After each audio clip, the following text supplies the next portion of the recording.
Kenyans, we have a problem. We are not trustworthy. So when I got there, his brother was also like a manager, but he was stealing. You see? So now how do I get in between these two brothers? Yes. So I had to quit, but I didn't tell him why I quit. So I told him because I was angry. Instead of renegotiating, maybe let's do 5%, 2%. Me, I was like, if you can't keep your end of the bargain, I'm out. I'm out. And tomorrow I didn't go to work. From that day. Sasa, what else do I know? Had you saved? No. What? Aye. You have nothing. You have a kid now. Uko na katoi. It became really, really hard because I'm not thought past this kaglama. So the only thing you have is a what? A BMW. Tuuze hii kitu. Sindio? The forex traders would know. There is a sound kanatoka kwa hiyo kitu kanasemanga incoming mail. The incoming mail is them sending you a notification. That's in hand. Count iko zero. So loss after loss after loss after loss. Oh my God. So when you're a fresh new entrepreneur, you think that offering discount is what gets people to buy. It is correct. Not. It is not. So I would say maybe that was the... And I agree 100. And also the fact that we are unprepared.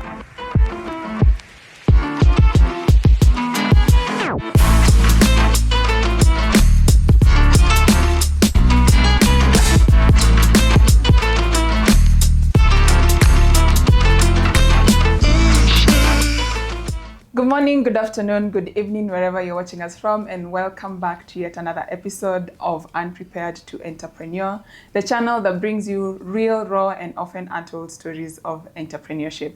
And today I have a really special guest. His name is Steve, and I think Steve is a good representation of many Kenyans who find themselves in entrepreneurship, not because they chose entrepreneurship, but because their circumstances, having left school and no jobs available, they just had to find something to fend for themselves. And he is such a hilarious character. I can't wait to unpack his journey from when he left school to where he is now. And I hope in this story you're able to pick a thing or two that could propel you or encourage you to go try that business idea that you're thinking about. It might just work out for you. And as always, I hope you fail forward after this conversation. Thank you so much, Steve. Karibu. Asante. Karibu, Steve. How are you? Good. Yeah? How are you? Niko salama sana. Welcome. Thank you. To our small studio. Okay. And for making time to even come to spend with us and share and be vulnerable. I've watched a lot of your content on TikTok. Yeah. And my God, you should follow him on TikTok. I will leave the handle here. But before we proceed, I want to allow you a chance to introduce yourself. Tell us who you are. Okay. My name is Steve Mwangi. Now, where do I start from? So, basically, I'm an entrepreneur now in the IT space. So, I have a company called V2IT. So, V2IT is like the center, just like the name describes, V2IT, V2 is IT. So we supply everything and anything in IT. But right now we are focused on the ISP space, the internet service providers. And we have one of the biggest and the best billing systems in the country. So that is what I'm focusing on right now. Could you break down for somebody who doesn't know what ISP is? What is it? Internet service provider. Okay. So, like kwa nini? Kwa mtu wa kawaida. Yeah, kwa mtu wa kawaida tafadhali. Okay. So internet normally iko in different layers. So utapata kuna mtu wameleta up to the mpaka Mombasa, for example. It's, how do I put it? It's a business where iko na so many players, ndio ikufikia kwa hao iko na like 100 people wako involved. So if we are watching a video, for example, on YouTube, and YouTube, hii video iko hosted, let's say, abroad, sindio? Lazima ikam mpaka kwa simu yako. So there are so many players in between. But normally in Kenya, an ISP is just the person connecting the internet to the house. So there are so many that are mushrooming everywhere today. And initially I started from the retail, where now we were the guys going house to house, connecting. Oh, and I then see. I thought, why not look at the bigger industry? And if you listen to my story, most of the times I always think, go wholesale, go and look at the industry. Stop looking Kadogo. Kadogo is where the money is, but go and look at the whole sector. If you're selling chips, mbona usiuze waru to all the everybody who's selling chips. You see? So I start with chips, then go back to selling waru. And now that is also how I'm in the same space. So like the billing system is focused on everyone in Kenya, and then we go to Africa. And somebody just told me the other day, stop thinking Africa, start thinking global. We have a problem in Kenya where I've never even gone to Machakos, or I've never gone to Kisumu. So how can I go to Uganda? How will I go to South Africa? Yes, if you've never left your hometown. All our businesses are localized. Yeah. Okay, that's good. So basically, if there's someone listening who wants to start providing internet to homes, now the end users, like for example to me, my house or my office, then they come to you. No, they will come to me, but step one is regulation. You see, it's highly regulated. It's one of those places, you know, one of the industries. Kenya is actually one of the best countries to start because it's a bit, you know, there's a structure. If you go to other countries like South Sudan, Somalia, Ethiopia, it's highly regulated. You just don't start. And even the licenses are prohibitively expensive. But in Kenya, at least with like 180,000, you'll get what is called an ASP license. And now that allows you to become an ISP. Then that's the initial license. If you want maybe now to run cable, you need another license called an NFP license, which, so these two are totally different. This one just allows you to become an ISP. Who probably would buy internet? So you'd say you want internet in this building, and another provider who has an NFP license will bring it up to this building. Your work will only be to sell it inside here. I see. You see? So the big providers will definitely be glad to bring that internet to the building, and then your work will be to sell it inside the building. Yeah, to manage the clients. Because where the future is going probably will be big developers will eventually become ISPs. You'll find all utilities, whether it's water, whether it's power, you'll find big developers want to have a stake in it, so that they can provide quality to their tenants, to make sure if it's internet, it's not coming from one source, for example. It's coming from more than one. All the big developments tenants have like options. Okay. No, not only options, but you'll find the big developers.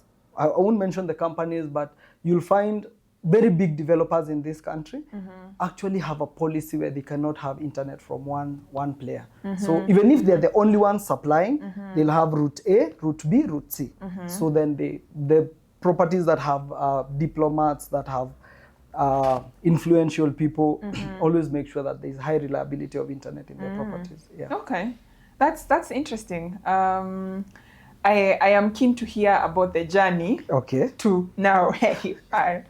Take us to the beginning, how you started and how your journey has been, and how now you ended up now providing.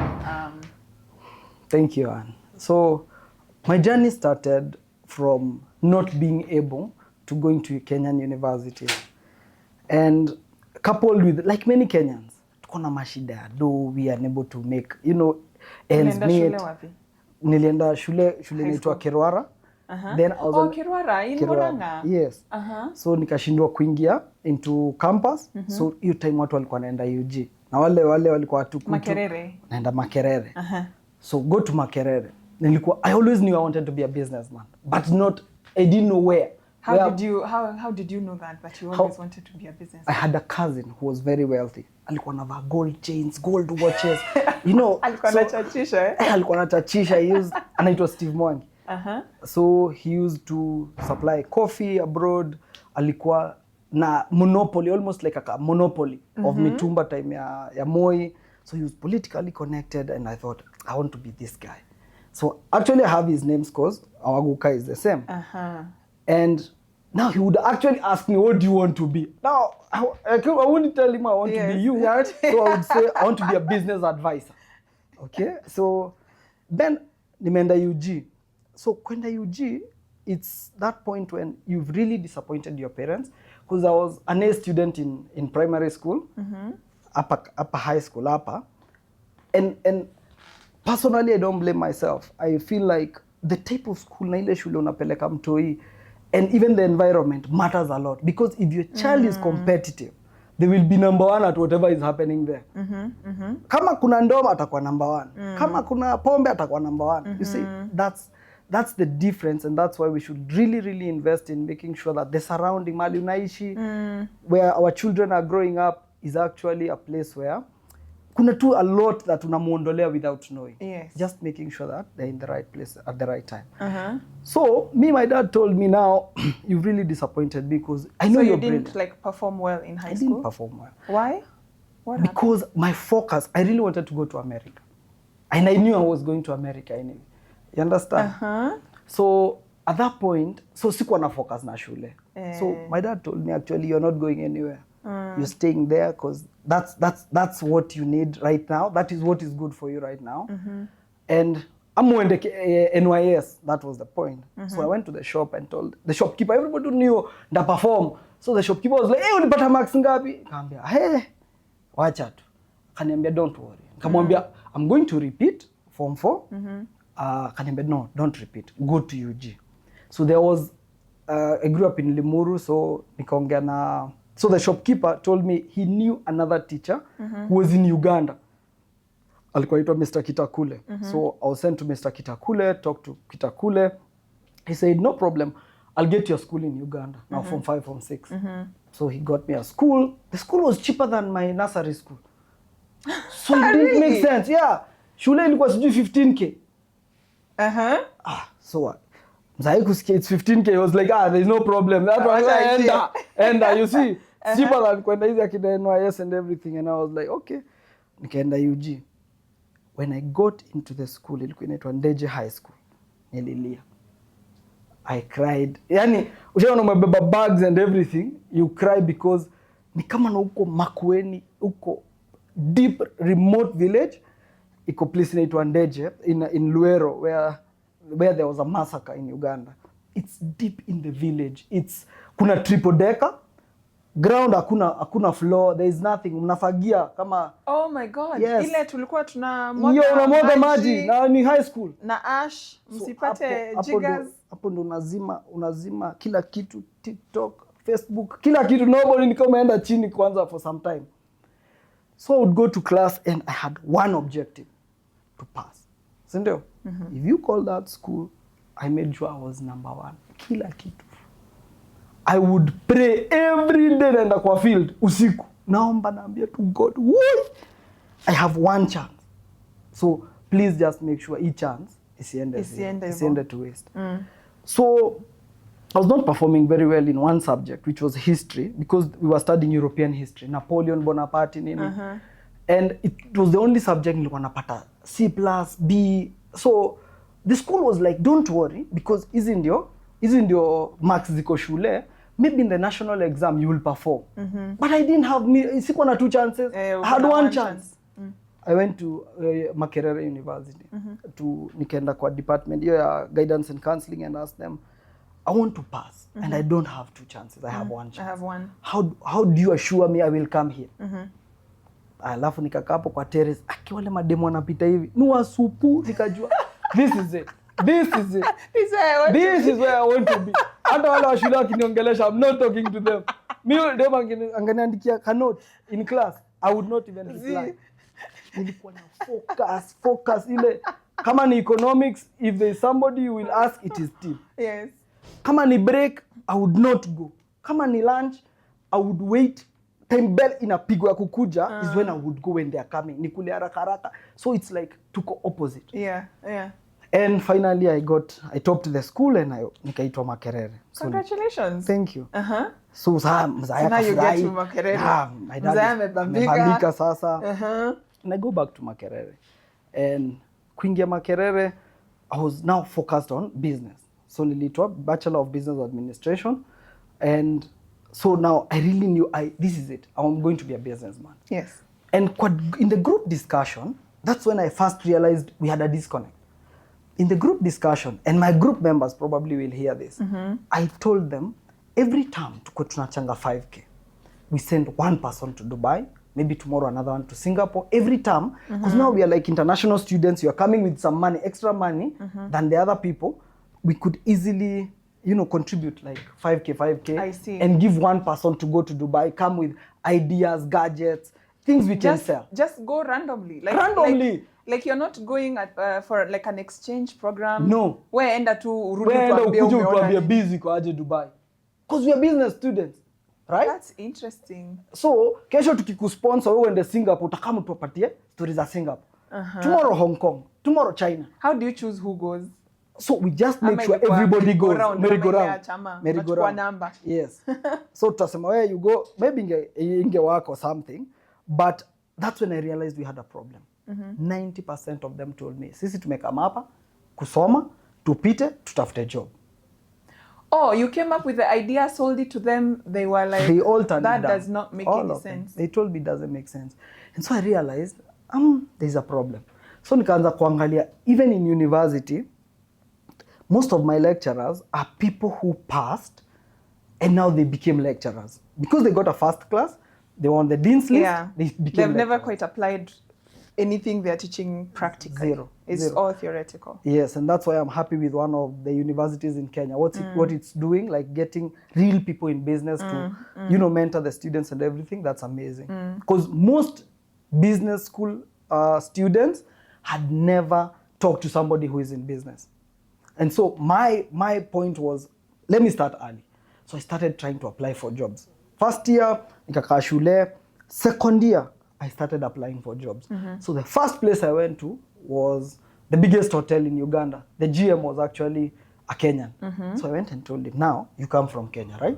Yes. I want you to give me a job. Yes. He laughed like That you. was your selling Yes. He's like, so what will you do here? I was like, I don't know. You're from Kenya. You tell me what I need to do. Okay, he told me, I'm starting a hotel.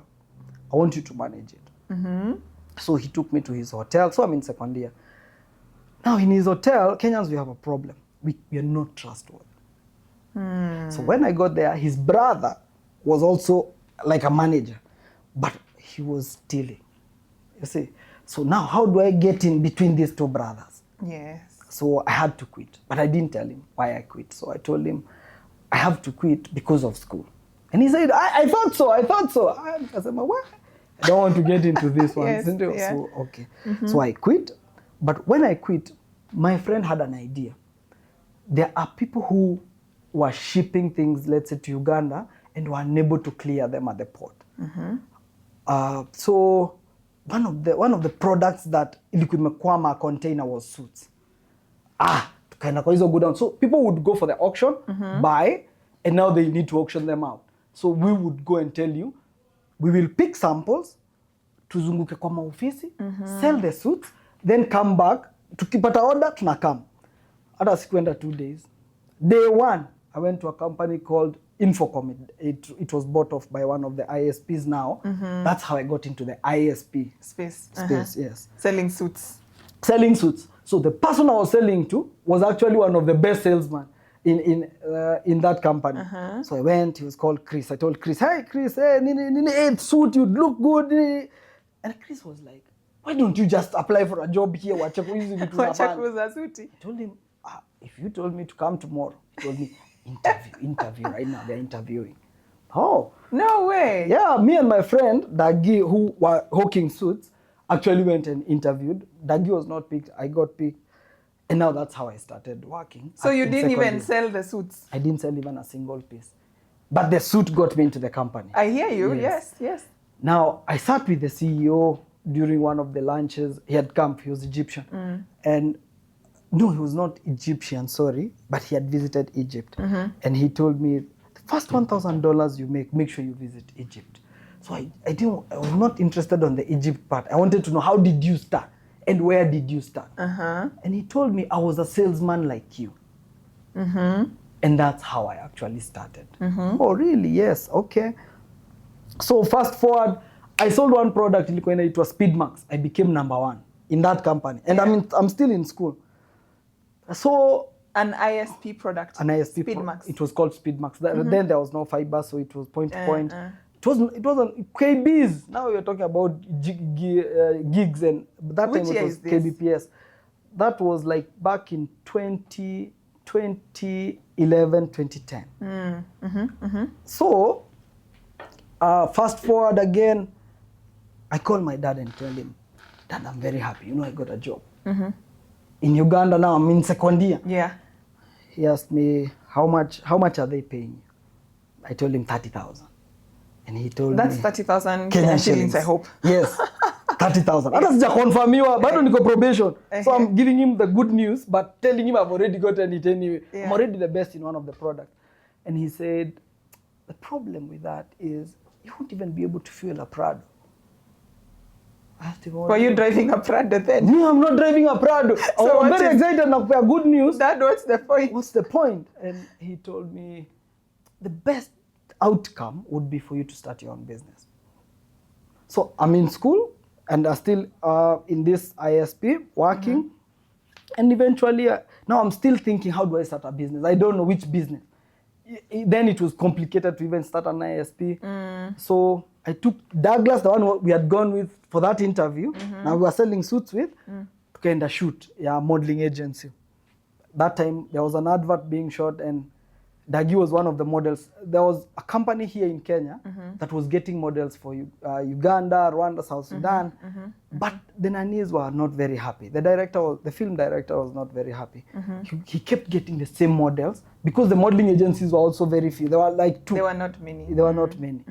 And so they kept complaining, why do you keep bringing me the same models? And we were like, that's the business idea. That's the business. So basically ulikuwa tu unaangalia ukiona tu idea kidogo unasema acha tujaribu. Acha tuingie na hii. And that's one of the biggest mistakes we make as entrepreneurs. Ni ile uko in a cocktail party or in a party somewhere and you hear of a good idea and you jump into it. You see, now that's the mistake that I did because it was not a mistake then. It's a journey. I think there is a lesson in every phase. Correct. So you start a modeling agency. Yes. I go and quit in the ISP. What? Yes. I need to write them a resignation. My boss was called Barbara Nanono. She was the best boss I've ever had. Okay, one of the best. I've had too. So Barbara gave me the space to learn, gave me the space to be the best. If we went to the same client, 2 of us, and I beat you, she would defend me.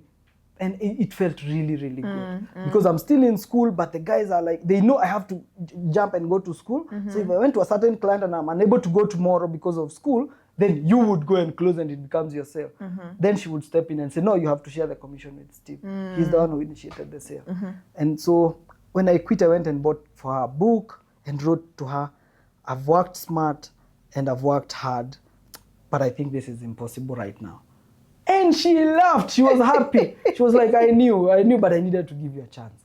You concentrate with school. That is what she said. But I didn't. So, mi nikaenda tukaanza modeling agency.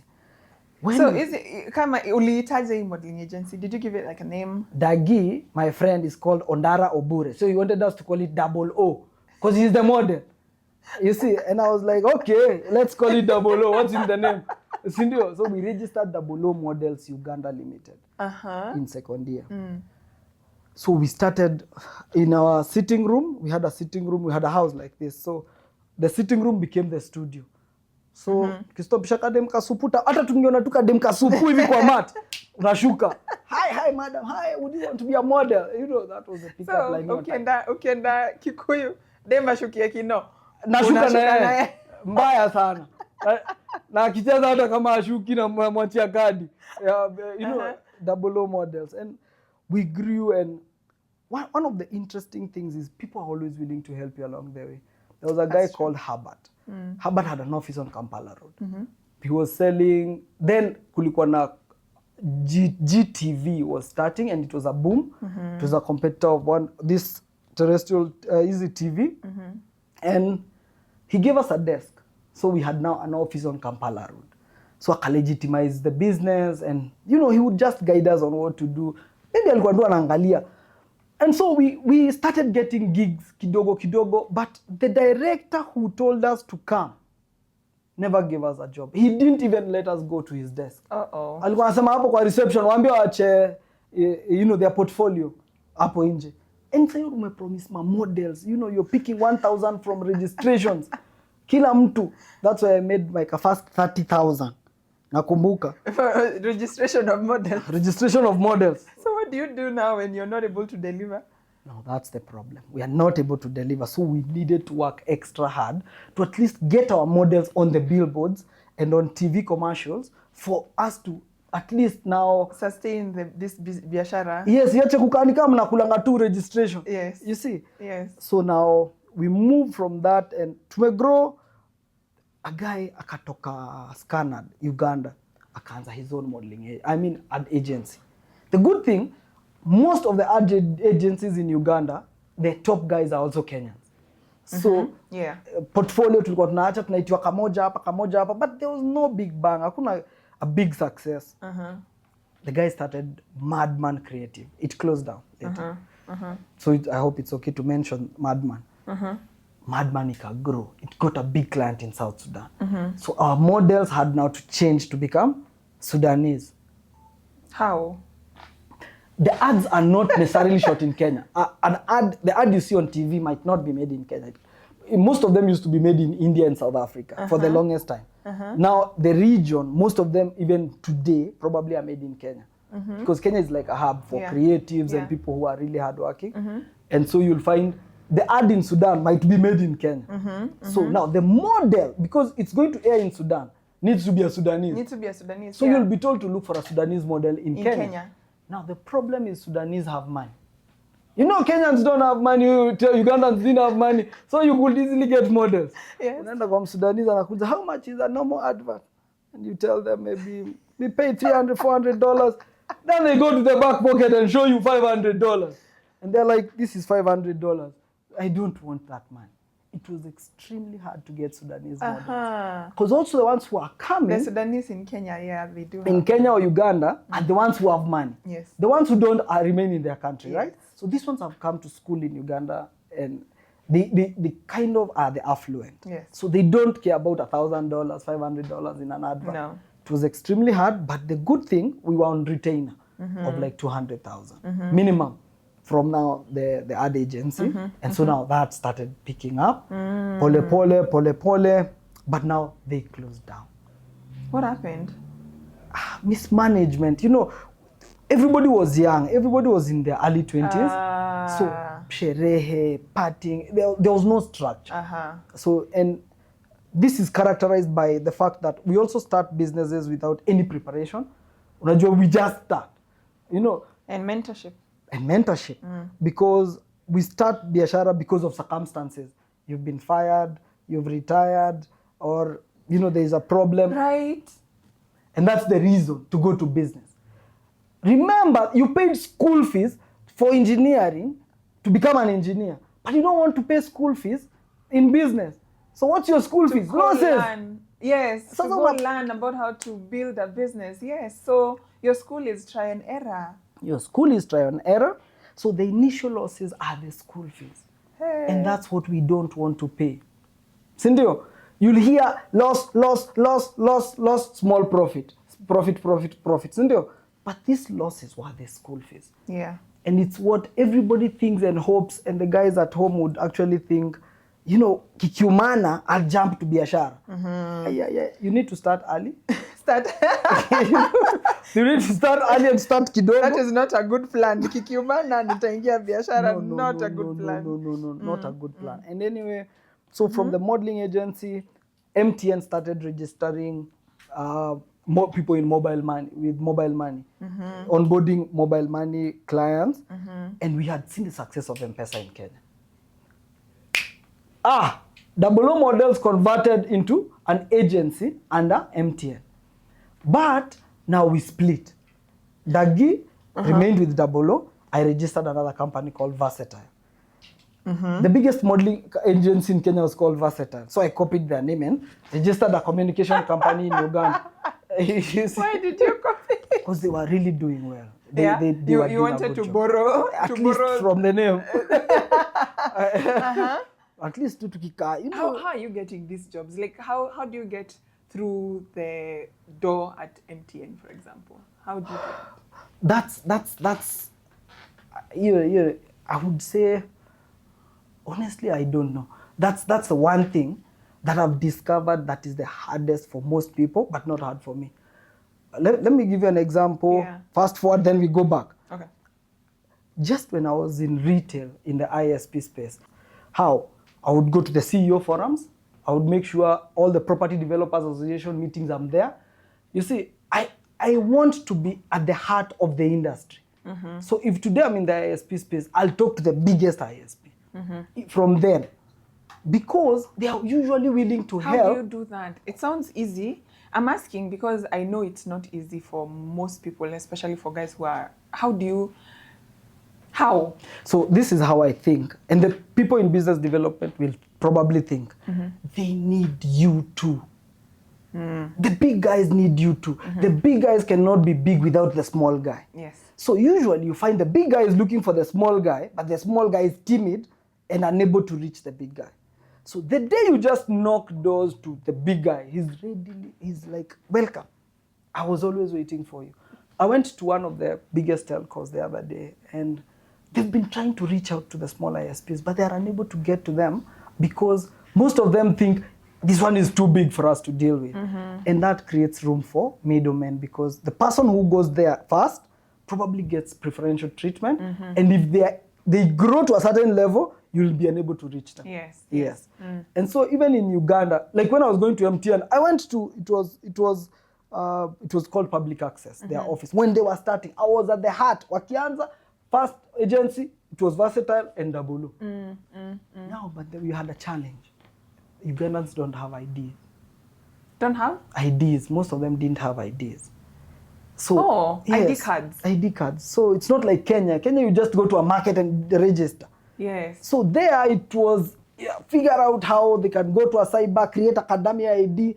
And we were the first to figure out that they could go create their own IDs, and you take a picture and upload it to, because it's them doing it, not you for them. So, which landed us in problems.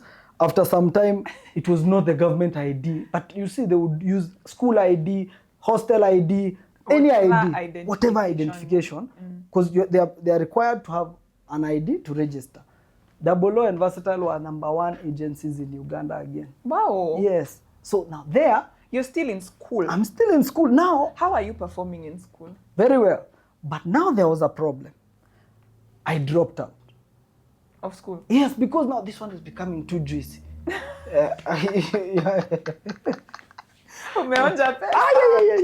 And I would advise anyone asitoke shule.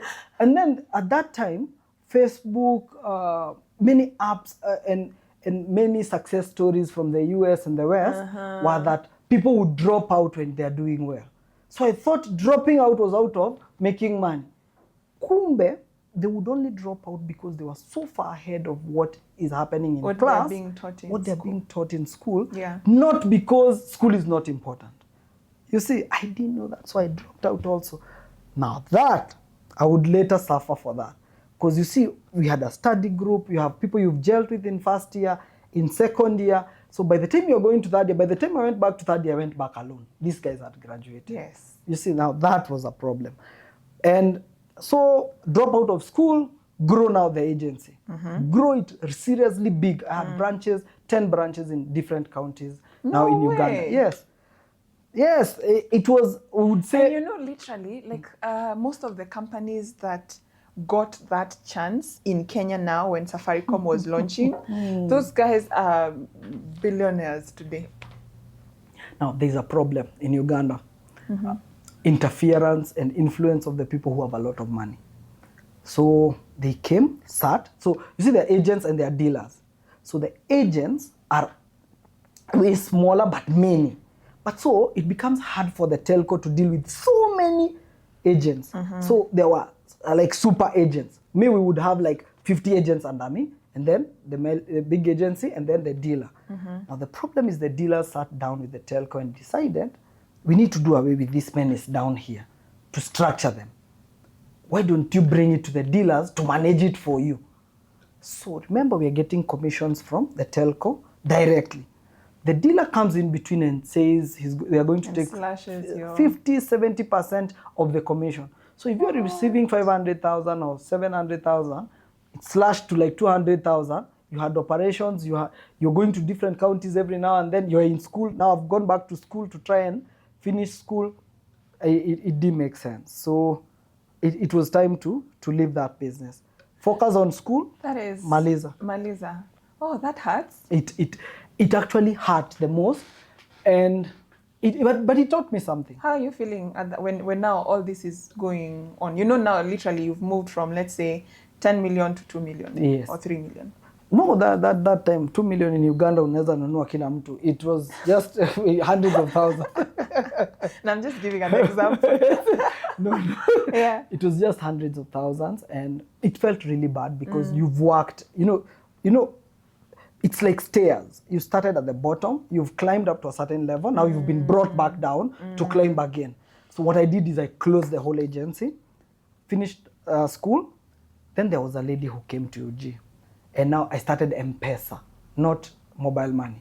I started M-Pesa in Uganda. Had different branches with a few friends also who are in Uganda had M-Pesa shops. So you'd be like the Western Union. You want to send money to Kenya? Yes, okay. The dollar, the exchange rate is 32. I'll charge you 33. Correct? I have a margin of 1. And it used to make money. Then a lady came to Uganda and we were talking. She was at Serena, we were talking, and she was like, what do you do? I told her what I was doing, and she told me, you could make more money in Kenya. Why don't you come and work for me? Oh, I was like, okay, what do you do? She was like, she was in construction. Oh, okay. Then I was like, okay, how does that Your go? life is like a movie. And you just switch. You see, when you have a background in business, whether it's finance, anything, marketing, you have a background in everything. You have a bit of procurement, a bit of law, a bit of... So you'll plug into any business and you'll be able to move with it. And so, first ndio nipite, remember, I was supposed to do finance. But because of easy hustles, I had to do marketing because it's easier. I'll pass without reading than you know, these are relatable. Nika hizi story tu nakupea what happened. And I did marketing, passed. The lady comes, we come to Kenya, and she gave me a percentage of business I could bring in the door. It was 10%. You bring business worth 10%, and nakupea 10%. And I was like, andika hapa. Uko sure? Andika hapa. And that is the best model ever. If a salesman walks in the door and says, I can bring this amount of sales, give me a percentage of what I bring. Give me a small retainer. Any business I bring through the door, give me a percentage. Any day it works. Yes. The lady says it's okay. She gives me a small retainer. First project, sasa nafanya project to learn. I went to Turkana, stayed there for 6 months, building what you call slabs. I learned the trade, construction, what happens, unaibiwa wapi, what happens. So when I come back, I was like, there's so many projects, Kibaki time, there was so many projects coming up. Why don't we talk to somebody in government? Tuende kwa hizo projects kubwa. Unaona sasa thinking tena imerudi pale kwa under the pyramid. And she was like, okay, what do we need? I told her, if we could get one of these big projects, tupate tu kwa broker of whatever they're doing. Yes. Say you're building bridges, for example, and we bring steel, we will make money. And she was like, okay, because she was already in the project and it's just going up. And she organized a meeting with the CS then. Kijana, what do you want? And we go to the CS. CS says, Kijana, what do you want? I said, you see this project that inakuja hii railway? Yes. Mi nataka tu tupatie kitu tu. Kitu gani? Kitu gani? And you know, for them, they have 5 minutes. You need to speak. What do you want? Be clear. Be very clear. When? I said, equipment. Hey, equipment za nini? Hizi za railway and all. Okay. Hizi za construction, nini. Tuko na equipment? Hatuna. But akasema sawa. He called one of the guys in that company ilikuwa inajenga railway then.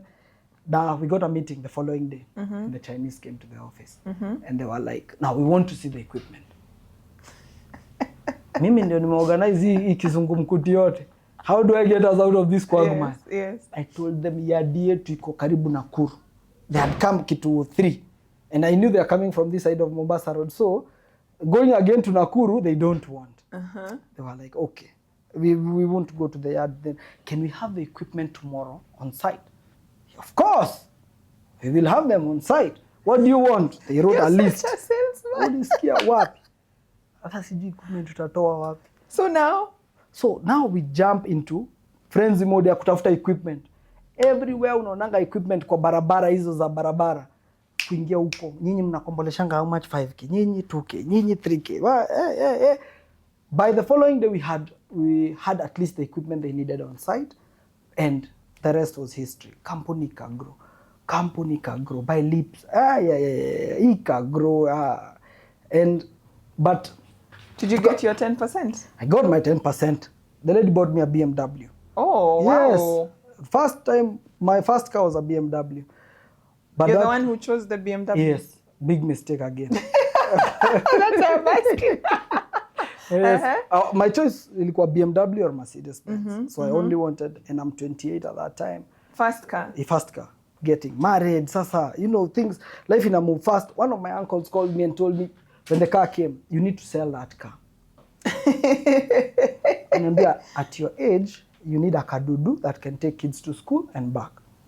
I told him, enemy of progress. Sasa, what do you mean? Sell. Kwani mahali natoa pesa zimeisha. What's your problem? Unaniambia sell the car. It's your time ya kuchachisha. This is it. Have my first car, it's a BMW. And it didn't end well because it's like he had foreseen what was coming. So we got a bigger project. Now the Chinese trusted me, and that's again, so they started asking for more things. We started with equipment. Then they wanted sulfur. Then they wanted maram. Then they wanted fuel. Then they wanted, you see.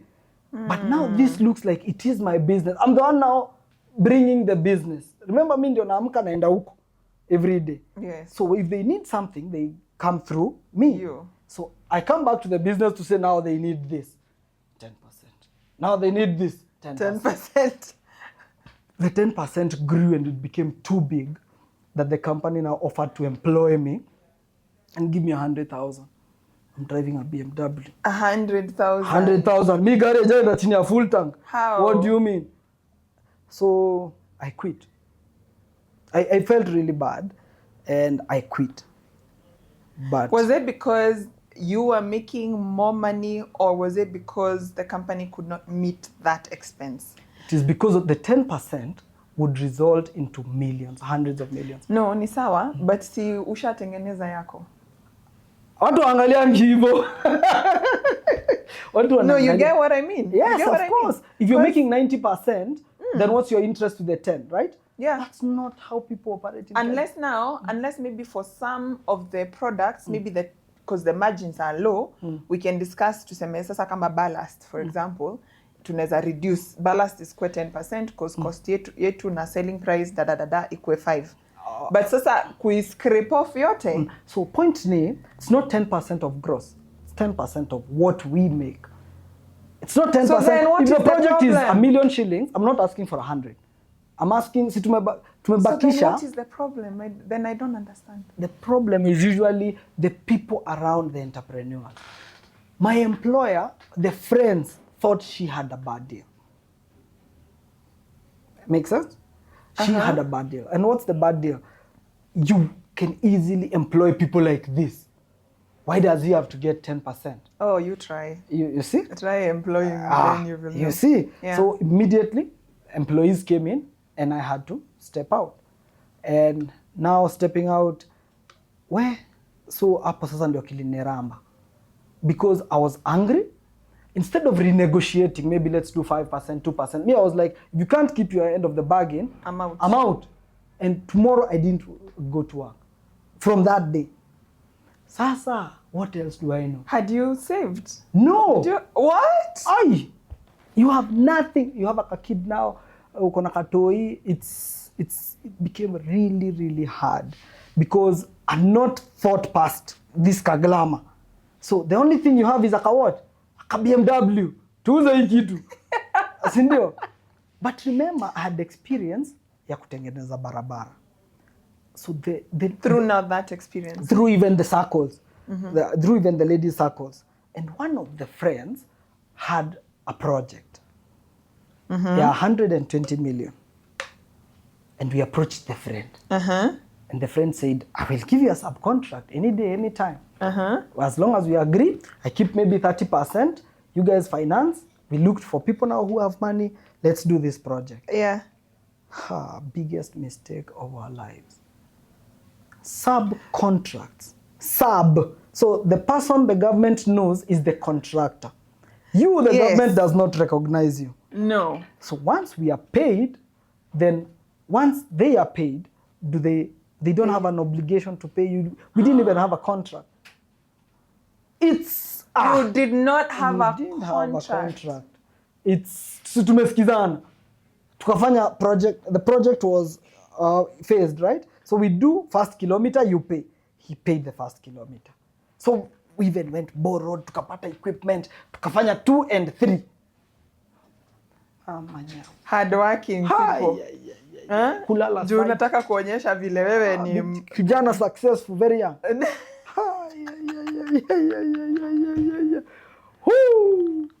Kama hujaona hii mambo unasikianga DCI, you get money, DCI inakuja. It's because at that time you didn't have capital, right? Yeah. So you went to people who had money and showed them, this is the project tumepewa na we need to do it. They didn't ask, even the people who are giving you money, they didn't ask for paperwork. Your time ya Kibaki, there was a lot of money. So people were not like sisi kama sahi. Sahi mtu akupatia 5 million hata utaacha mguu moja huko ndio uende job. Yeah, for sure. That time it was you look for also people who have bigger projects. You see, the easiest way to get funded is when you're praying for $1 million, you look for somebody who's praying for 10 million. Sindio? If mkienda kwa business forum and somebody says his ask is 100 million and your ask was 5, you don't need a VC, you need to go to this guy. This one, yes. Yes, because his problem, 5 million, hiving of 5 is easy. But now hiving of, that's what we did. We looked for people with like big projects.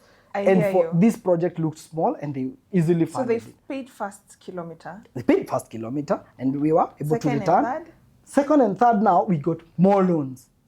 You understand? Now to do the job faster. Now, they disappeared with the money for second and third. So we went under. Wait, disappeared. Define what is it? Is you come, I ask you, did we write anywhere that you owe me, you are working for me? That project is moving so slow. I regret working with you. That is what it means. No, it's not like they change offices. We have no contract, we've terminated your contract, I'm sorry, we are continuing ourselves. Oh my God. Yes, that's now that took us to sub-zero. Ushaisota, ndio nilikuwa kwambia ile unasota shida when shida inakaa hivi na base, you don't need to turn to know uko na shida. Friends disappear. Imekuzunguka. Now that spiraled to everything and anything. I drove tippers, now because your friends disappear, unasota kabisa, si ndio? So what happened is kutoka hapo sasa ni unachotwa kila kitu. The equipment, banks zenye zimekupa equipment zinakujia. Sasa BMW ndio isichotwe. Nilienda hapo Kiamburu haraka. I sold it for 800,000. I lost about 700, but it was like 1 year old. I sold it for 800,000. Now, I needed to do something. Haraka. What are we going to do? Your time kulikuwa na hype ya forex trading. I called my 2 brothers and told them we need to learn this thing like there is no tomorrow. Forex trading. Steve! Sikuna kampuni sasa hapo Limuru imechachisha ilikuwa na 1 billion, 2 billion. Hebu kwanza niambie, hizi madeni umelipaje? Sijalipa. Haujalipa. It took 7 years to even get my head out hivi. 7. Ukilimwa unalimwa proper. The problem with, why I would, even if I was to start a business, I would not start a big business, is when you make big, the losses are also big, and you've not thought through what would happen if I actually had something like a loss or something. You don't have a plan B. So if today I was to start, I'll start small, kidogo sana, brick by brick. Now kumbuka bado I'm still very young, my friends sasa ndio wanaingia corporate, si ndio? So me tumerudi home ni Limuru, so tumerudi tumerudi Ocha. We used to pay the house hapo kitu 8,000. Tulikuwa tuna sweep huko background, tulikuwa tuna sweep snails. Kadem nimetoa Nairobi, very beautiful girl, wako na pesa. Sasa nikapeleka Limuru hapa karibu kajiko na depression. Juu sasa she doesn't know how to sweep snails, juu baridi huko nyuma kuna fence and all that. And me mwenye aliniokoa hiyo time, if depression is real, so we learned how to trade forex. Yes. And became very good, but it's gambling. Forex trading, the day trading strategies, we learned these strategies, market open. That was like 7-8 years ago. We learned all those things, all the strategies. What do you mean when you say it's like gambling? I mean, it's impossible to predict. There are people who are able to do it on a day-to-day basis, but they're consistently making money today, tomorrow, and the next day. It is hard. It is hard. And even the people who really trade, it's not what we see. We are even not in the real markets most of the times. Because the broker is already hedging and betting you will fail. You see? So kwa wanakuanga kwa unrealized profits. When another one puts like $5,000, they tell the accountant, weka hiyo ndo nalipa nayo my next vacation. And that's what happened. So I sold my car and divided the money into 3. I gave one brother to trade and help my family. One, mimi niwezi saa kujisustain, na the other brother, sasa ndio tutagrow nayo and restart. Ulisikia wapi? The forex traders would know. There is a sound kanatoka kwa hiyo kitu kanasemanga incoming mail. The incoming mail is them sending you a notification. That's a man. Count iko 0. There is a day we made 400,000 one day. And now that brought people, ile unaambia people, we've been able to crack this thing. I'm a forex trader, screens, nini. Character development ndio hiyo. So basically inaitwaje kale kandege nasikianga same. Ako kandege. Same. You can when you have a lot of money, if you are trading with 2, 5, 10 million, you also make such kind of money. But graph, it will oscillate. The house, quote unquote, wins. The house always wins, and the trainer always wins. The person showing you how to trade will always make the money, because you paid them for not trading. So even if they have an account with 10 million, that 10 million is not for trading. It is to show other people that this is how I actually trade, right? So the money is in the training, not in the training. The money is in the training. In forex, the money is in the training. So basically you're the product. You, of course. Kabisa. And so moved from there, sasa tumesota 0. Si ndio? So hii pesa ya BMW ndio umepeleka forex. Kai mwadhani. Si ndio? Sasa tumerudi sasa 0 ile. Sasa ni kukopa ile. Hiyo ni kama uko basement 2. Basement 2. Na sasa tuko stuck in basement 2. Si ndio? Now it's try anything. Anything. Ukisikia kuna kibwezi, kuna melon, unakimbia unachukua kashamba 1 acre, unaekelea melon, unachomeka times 5. Nikasikia tena kibwezi unaweza lima pilipili na vitunguu, already mimi ni conversion na kibwezi. Tukaenda kibwezi as 3 guys, tukachukua 10 acres, tukaekelea kitunguu, tukaekelea watermelon. They know foreigners. Kwani utakaa kwa shamba? Ukikuja zimetokea kubwa. Tukaonyeshwa seed propagation. There's a very big farm hapo, mzungu akatuonyesha how to do it professionally. And tukalima 10 acres. Na zikatokea vizuri. Time ya kuvuna tulishindwa, kwani ni kipindi abracadabra. The big ones were not there. Umekuja na lori kuvuna, unaenda na pickup. Sasa tunashindwa. Na sasa tumeenda kufanya research Kongowea na where to sell. Umeenda research Kongowea. Unajua sicheki juu na kucheka. At that point unafeel aje? Like unafeel aje? It breaks you. The hardest part in life and in business is once you fail. Ni kama vile unaambiangwa all trees zinateleza if it's that day. Because unalima pilipili wapi? Unalima Mimi farmers nawapeanga thumbs up. If you're not a big farmer, for example, God. it is hard. So they stole? Yes, they stole. They stole. The farm manager stole. We fired that farm manager. Did it the second time. Kukanyesha, all of a sudden.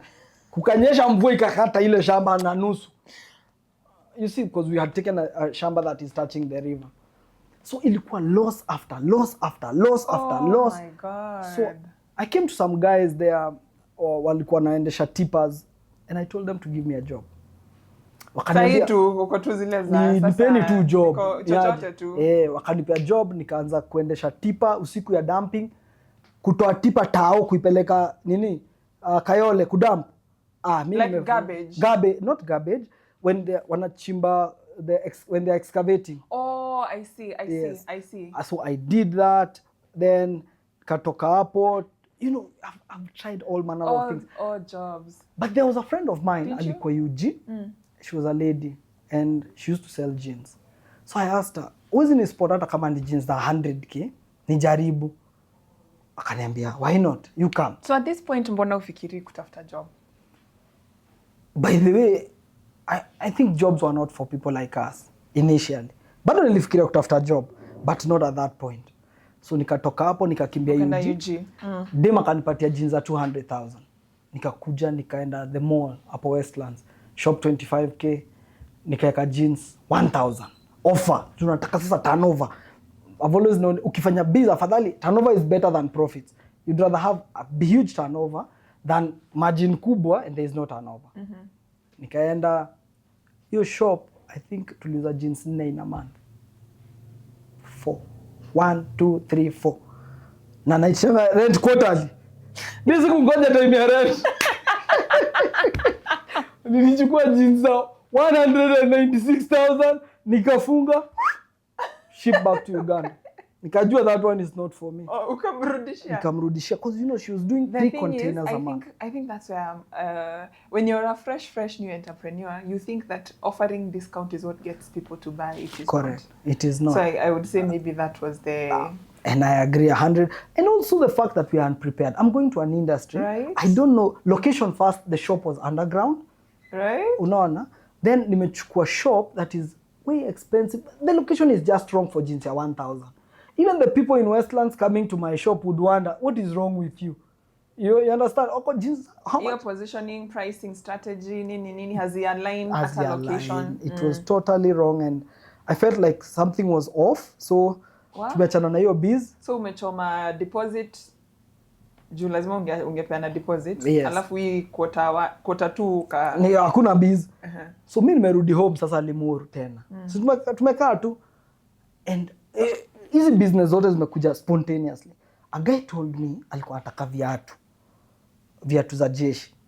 Akaniambia ama police, "Can you get me a manufacturer's authorization from Bata because I'm in Limuru?"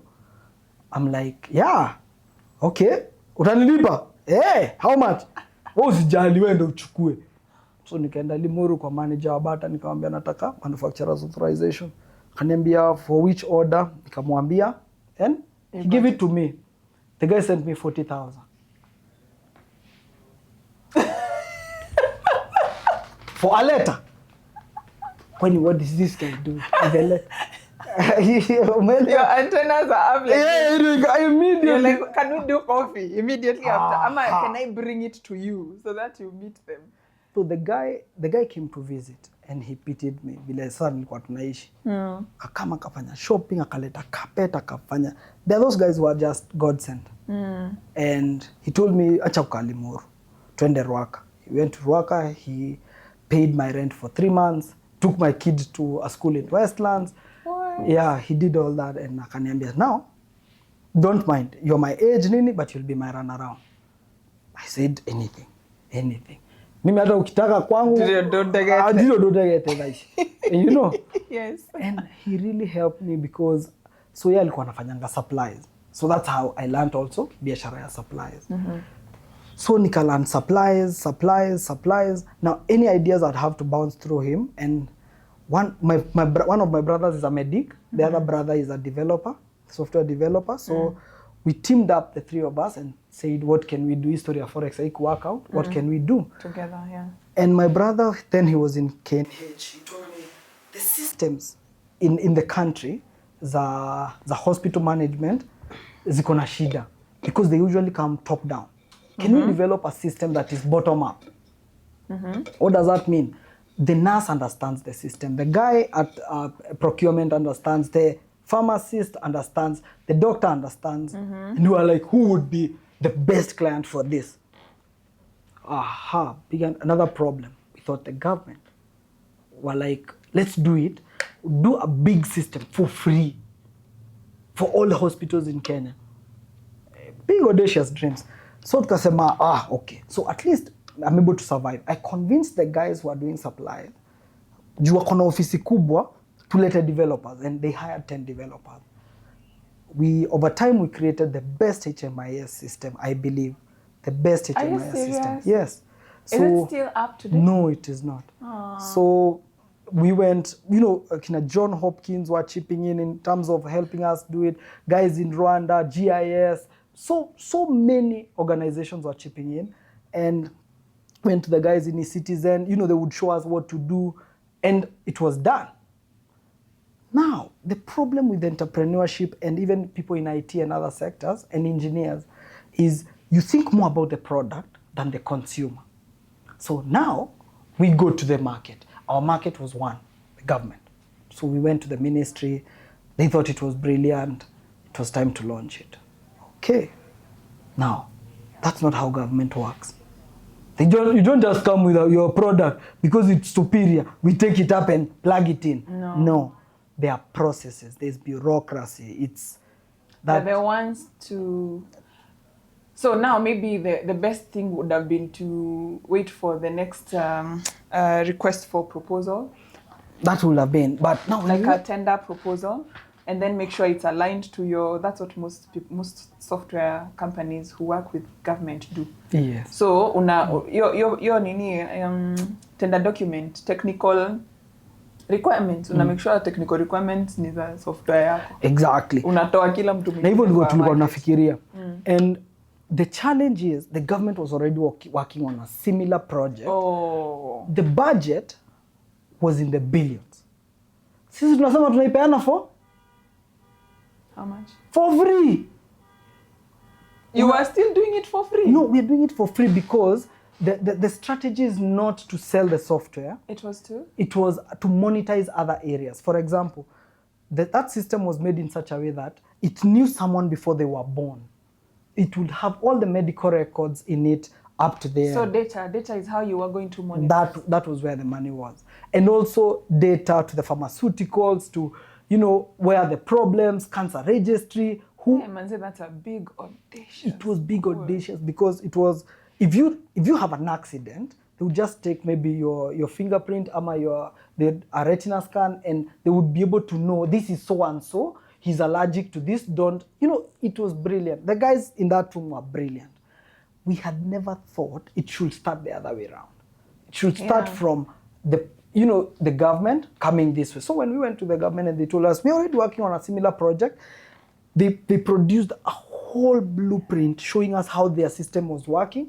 And they told us to go to the company that has been given the tender to do it, to partner. They killed our dreams on that day.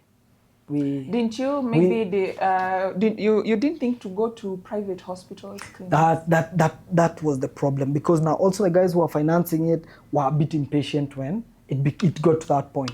We waited for so long to have a bad story or to have a bad ending. How did you convince people to finance this by them? There are many people who I'm sure are watching and they're building something that could be of value, but they don't have the funds or don't know how to go about getting funding. Yes. Do you mind sharing? Sure.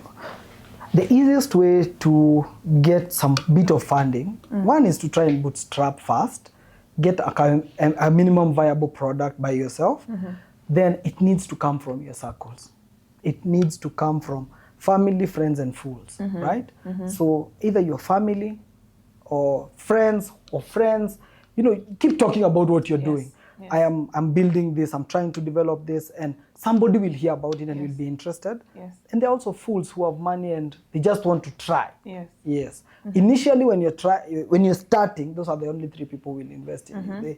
It's very hard to raise money from just something from scratch. Nobody has ever had you. Yeah, very true. Because if today, and I always say this, if today somebody wrote you an email from Sudan or from Russia or from South Africa and told you I'm in Soweto and I have this brilliant app, would you mind sending me $10,000? Would you? It doesn't matter how brilliant that is. That's the same email we send to the Mzungus on the other side. You understand?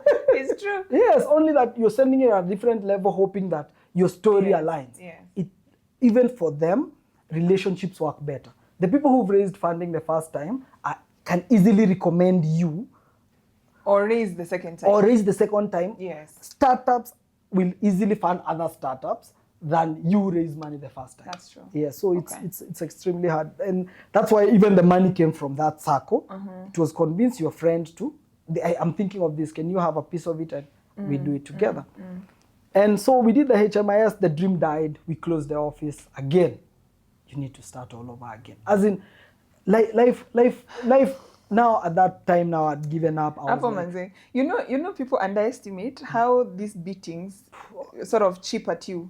You don't feel it, but they do. They start. Ile enthusiasm ulianza nayo inaanza kudip. Inaendanga hivi. Then saa zingine unaweza jipata down in the valley, man. And you're wondering, is this even worth it? I agree. And let me give you an example. Now, after that, what do we do? Because, there were scandals. Your time sasa, in the in the Uhuru era, there were scandals in most parastatals. So supplies jobs zikaisha. This was supposed to be the thing. Hiyo ikaisha. Now what do we do? Sini kila mtu aende njia zake. But sasa mtoto anasomea Westlands, utamwambia aje? Hamwezi rudi Limuru. It becomes hard. So nitafuta a smaller school, mtoe hapa, mahali unalipa hundreds of thousands, acha arudi mahali manageable, kama ni rent reduce. So I was just in church and we were talking as a group of men and I told them, guys, mi nimefika mwisho sasa. I've tried everything, mention it. I've tried everything. Including, there's a story I didn't tell you of going to Congo when we tried even to go with Dagi and get gold hiyo time ya kurudi. Gold!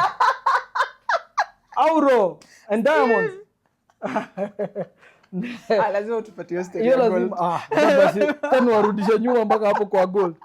Hii time tumerudi Kenya.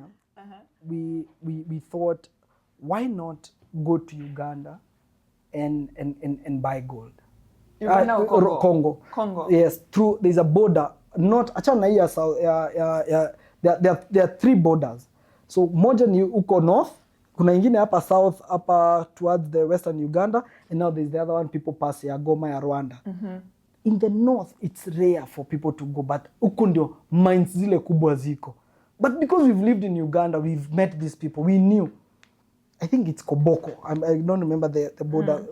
And so we decided, let's go buy gold. We already knew a lot of politicians, influential people buy gold and resell it. Because licenses Kenya were easy to get.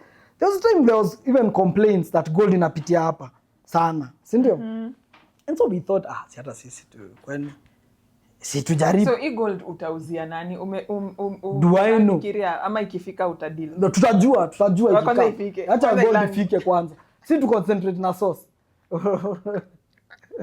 Acha tu concentrate na sauce. And we went to Uganda with Dagi and we had about 100,000. We didn't even know how to test, so we went to Isili, the gold souk, and asked them, nikitaka kujua gold origin mtu anajuangaje? Wakatuambia there is a dropper, kuna acid fulani. Ukieka, uscratch, ikifizo, it is not original. If it doesn't fizzle, kosa. Tukabuy 2,000. First stop, kwanza tukaenda Western Uganda. Tulikuwa tumeintroducewa hapo kwa hizo camp za refugee, kuna sawa si wao hepa Kongo wanakuja nazo.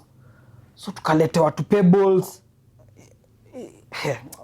Mimi ningeambia kuna V8 by the way, mumpate tu heshima. I know there is no easy money in the world. There is no easy money. To pebbles. To pebbles tumekam. Kuna ka dropper. Kwanza wanaangalia, hey, where is the money? We told them we didn't come with the money, we first need to test the gold. So we went, katuonyesha. Kweka tu hivi kakafizo. Nikajua hapa. This is not it. So that one we didn't buy. Ikifizzle, it's not gold. It's not gold. I don't even know the chemical name or anything. So or even if it's true. Why don't we go to Congo? Sauce. Si twende. Siko UG. Hey. Kama na dagi. But because of ujana, by the time tunatoka Western, stop, masherehe na nini, dagi alikuwa na 40,000 tukifika Kampala. Mimi nikaona dagi ataenda kunidandia hapa ido atwendi na do yetu sisi wote. We are going with on my budget. Unaona? Na ni deep in the forest. It's like 200 kilometers from the border in the forest. Unaona? I knew hapa hatutafika. 40,000. Dagi amebaki na 40. Mimi narudi Kenya. Mimi tulifika kwa border, nikaambia Dagi, I don't think I'm going. By the way, I didn't go. So Dagi actually went. My friend actually went. He stayed akakwama. When he got 200 kilometers in, everything is expensive.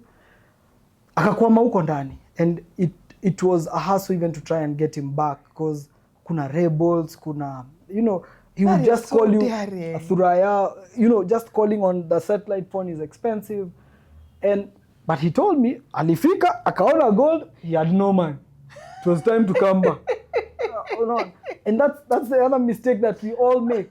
We don't think through the whole process end to end. No. Vile umeniuliza, where were we going to sell? We didn't know. Ikiland tutajua. What were the licenses needed? Ikiland tutajua. Mistake. Sindio, another mistake. And nilikuwa nimekuleta mpaka hapa kwa natafuta job. Sasa umeona wacha tu nitafute job. Acha nitafute tu job. Mtoi tumechange nyumba, tumedowngrade, tumefanya nini? And nilikuwa just before tafute job hapo ndo tumelima melon, tukalima pilipili. Then hapo ndo ile story ya Shuge. A friend of ours calls and says, you guys can even do sugar. Oh, what's this sugar about? Sugar is highly profitable. It's on everybody's spoon, on everybody's dining table. Oh, that is big business. Oh, okay. Twende. So we didn't know how it works. So there is the regulatory body in Kenya ya watu wana trade in sugar. We went there, licenses ni a story, but we were told ukipata mtu akona license, you can work with them. But so we needed to find the source. We go to Uganda, in the go downs hapo Nakawa, found my go down tu zimejaa shuge. And they told us, this business, if you're starting, you need to make sure you're regulated. It's not as easy as you think. So we came back to the border hapo UG kwa Busia. We wanted to know kama una license, kuna abracadabra inaweza happen, ishuge itoke hii side ya border ingie hii side nyingine. Tafuta form ya kuvukisha. Lazima tafute form, si ndio? Tukaona hii form hii hapa. Tena kutakuwa na form nyingine kutoka border kufika Nairobi. Yes. But for that one, we had gone to a few wholesalers and they were like, ukileta ufikishe tu hapa, mimi nitanunua. You know what I learned? Hiyo ni story ya jaba. Usitikie mtu anakuambia hivyo. A sale is only a sale if after my money is the money is in the account. Because I think again, I feel like many business owners wanafanyanga hiyo sasa ndio research. Ushafanya hiyo ndio research. Let me tell you why also there's a problem. Do you think this wholesaler does not know Uganda? Do you think this wholesaler does not know Mombasa? They do. They know. They know it is extremely risky. It is not possible. So they are like, you go try. It is possible, but their appetite for risk is this much. Exactly. Yours, you've not even analyzed the risk. You don't know. So it seems like you have a high appetite for risk, but it is ignorance. Correct. It is actually ignorance. But so mulivukisha shuge? Shuge hatukuguza. So tuliona acha tuende Mombasa, it's easier to bring sugar now inside the country locally. From within. And there was a time ile supplies nilikuwa nimepata ka job ka kusupply sugar one of the institutions, and that's what had also triggered the thought because nilikuwa naendea sugar kwa wholesalers. But so hii supplies vile ilikata kulipwa ndio nikaona why don't I just deal with the sugar and the people who are wholesaling. Yeah. So that if you have a go down, and all people who win all the big tenders za shuge wanakujia kwako, you'll be able to sell without even, you don't need a storefront. Go to Mombasa again, to the go downs za, produce, and there was no sugar. We found there was rice. We were like, hii story ya rice pia, zingine zinanidingi kuribagiwa. We were like, hapa hapana. Tukaambiwa hapa, hii njia between Mombasa and Nairobi, your truck itakuliwa more money than what is in the truck. Tukaachana nayo. Then we were told by one of our friends that animal feeds is good business. We're in Mombasa. Si tuko huku. Millers wamejaa huku. Because we learned grains zukuja na husks, because when they come as raw produce, when they are not dehusked, they are cheaper because it's raw produce. It is not finished. It is not rice. It is rice in husks. That is cheaper to import, right? Yes. Because if it was dehusked in the other country, it would be more expensive. So that is why when they dehusk in Mombasa, then they bag. Now easy husk is inaenda wapi? So that's why there's a lot of broken rice, a lot of broken wheat, and we thought si tununue tu the broken rice, the broken wheat, rice and wheat tupandishe. Tukapigia tu a few guys, ni aje, would you mind buying? Tukaleta trailer. You later yo, that was the research. Later trailer, uko sure? Sawa. Tukaenda kuload trailer. We did not know. Now, in one of the millers, we were not even allowed in. But there comes there who... Now ndio wanasema later. Wala wanasema later ni the buyers. Okay. Buyers are like, bring. So hata you are investigating, hata unaambiwa sasa umena, for this feeds. For the protein, ziko na dough. Okay. Acha tuanze na broken wheat. Tukaenda, tukapata one of the millers, wakatuambia, we can even fill a trailer, haijajaa vizuri, but wewe ukitupatia, the kamzee who was driving a Prado, na alikuwa amevaa kaunda suit, short sleeved. Them they told us, what, I'll fill for your trailer with 400k. Okay. So at a trailer tujui utapata wapi, so transport, accommodation, nini. We stayed in Mombasa like for 3 days, but tukapandisha trailer. Tukajaziwa trailer na tukapanda.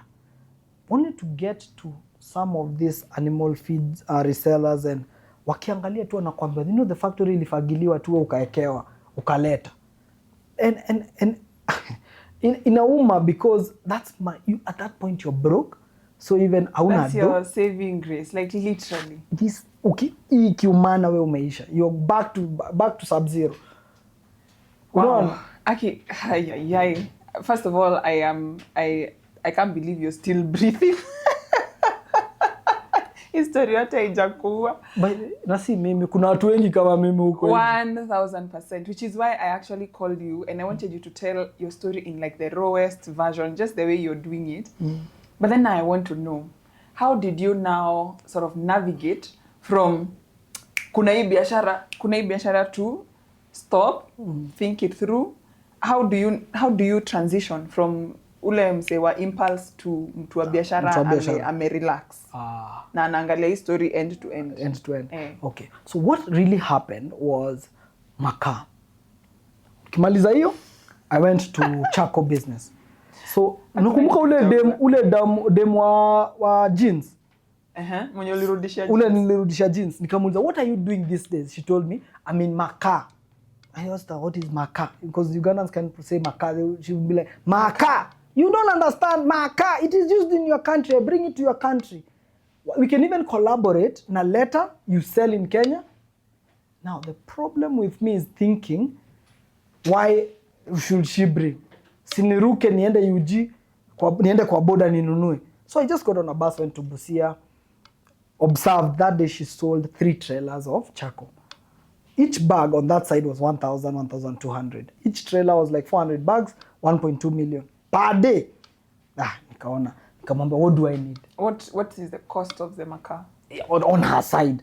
So on our side, it is 1,000. On the other side? On the other side, now, on the other side, I didn't know how much is she buying it at. She was just brokering. Oh, yeah. For her, uko na makaa in the forest, as you're bringing it, she buys it and gets a buy. Unajua, I think makaa inakuanga na cartel. Wezi si ati ni biashara. Sasa I am the choir. Zote nikwambie. Niko hapa kwa choir, acha nikupatie stories sasa pole pole. So I convinced my mom to sell a plot and give me the money. And she agreed. Oh man. And she was like, okay.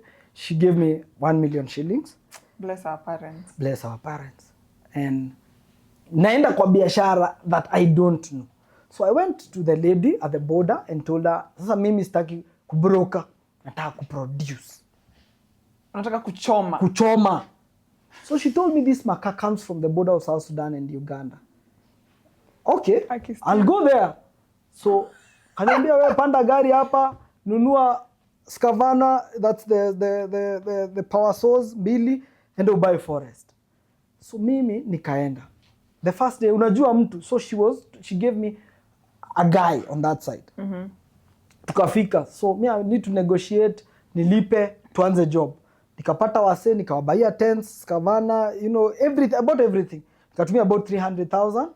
Nikarudi sasa kujiprepare, sasa ndio wanani update. Kumbuka sasa mimi ni kama mfama. Hello, mmefikisha wapi? Natumia picha vile makaa inaendelea. Nisikia wapi? Makaa the time makaa ilikuwa iko ready. Nikapigwa na one of the guys huko akaniambia, unajua wewe hakuna makaa unakuanga nayo huko. Asa walikula hiyo 300,000. Oh my Jesus. So I decided sitakufa moyo.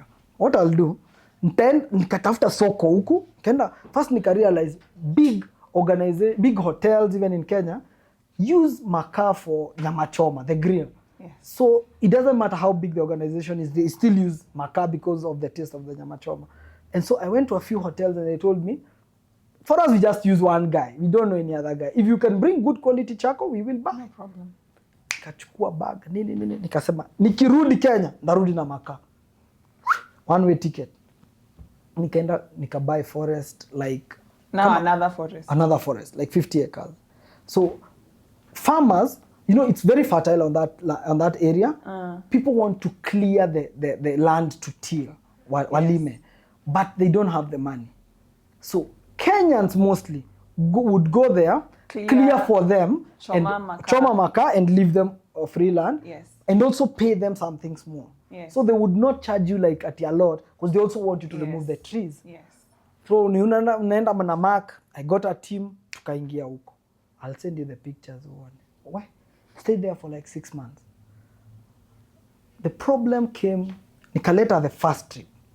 So nikaleta a whole truck. Kufika Busia, kumbe makaa juu ya kushake ina condense in the bag. So on the road unasimamishwa na polisi kama 50 between that place to Busia. Utaspend as much money like 100,000. By the time unafikisha makaa, the unit the main cost is in the transport. It is in transport, not in the production. You thought by going there you're saving. Yes, now there's a production. So you produce. Utajiproduce. The unit cost was very low because mtu akukuchomea na kucharge 100 shillings per bag. Makaa ukibuy the forest was like 50k or 100k. So ni process tu na una advance watu. That's where the biggest cost is. Yes, na security. Okay. License ilikuwa the Kenyan side. On the Ugandan side there was no license. So every stop ukisimamishwa. In Uganda now? In Uganda. In Kenya there was a license. Okay. Ukifika kwa border unakata legitimate license, sasa you are licensed. I see. But you see the two governments cannot work with no license. So hapa kwa border lazima makazi yekwe chini, zipite karuti ingine, ziekelewe juu sasa. On the license side now these are licensed product. But on the other side it was not licensed, right? Wow. So now, so you get to the border. You lose track tu kama ilikuwa imekuja na, so you need to come with like 600 bags. Ilikuwa ina shake. Ina shake. The bags ina condense. Ziki condense, the 600 bags are rebagged at the border. Zinamwagwa chini, zina rebagiwa because the customers on this side will want a full bag. You understand? So you first lose almost like 30% hapa kwa border. Hizo ni hesabu huko umecalculate because ulikuwa una calculate 600 bags up to Nairobi. Okay? Now so first you lose 30%. How umehesabia hii pesa ya stops? By the time you get to Nairobi, you're almost making a loss. You're like if I'm unable to sell this at maybe 1,500, 2,000, I'll make a loss. Sindio? But then you get to Nairobi and you find people don't buy cash. It's like niachie, then takulipa over time. Niachie, ndakulipa after 2 now months. The charcoal vendors. Now the charcoal vendors. They're like, me niachie 50 bags. I want a capital. So who's the financier? You. So hii pesa inarudi in piecemeal, na wewe ilitoka cash on the other side. Informal sector, achana tunayo. Ngori. So me maka, nikaleta first trip, nikarudia the second trip, it was a total loss. So hata pesa inarudi kidogo, some people are not paying. Ukirudi ile kibanda ilifungwa.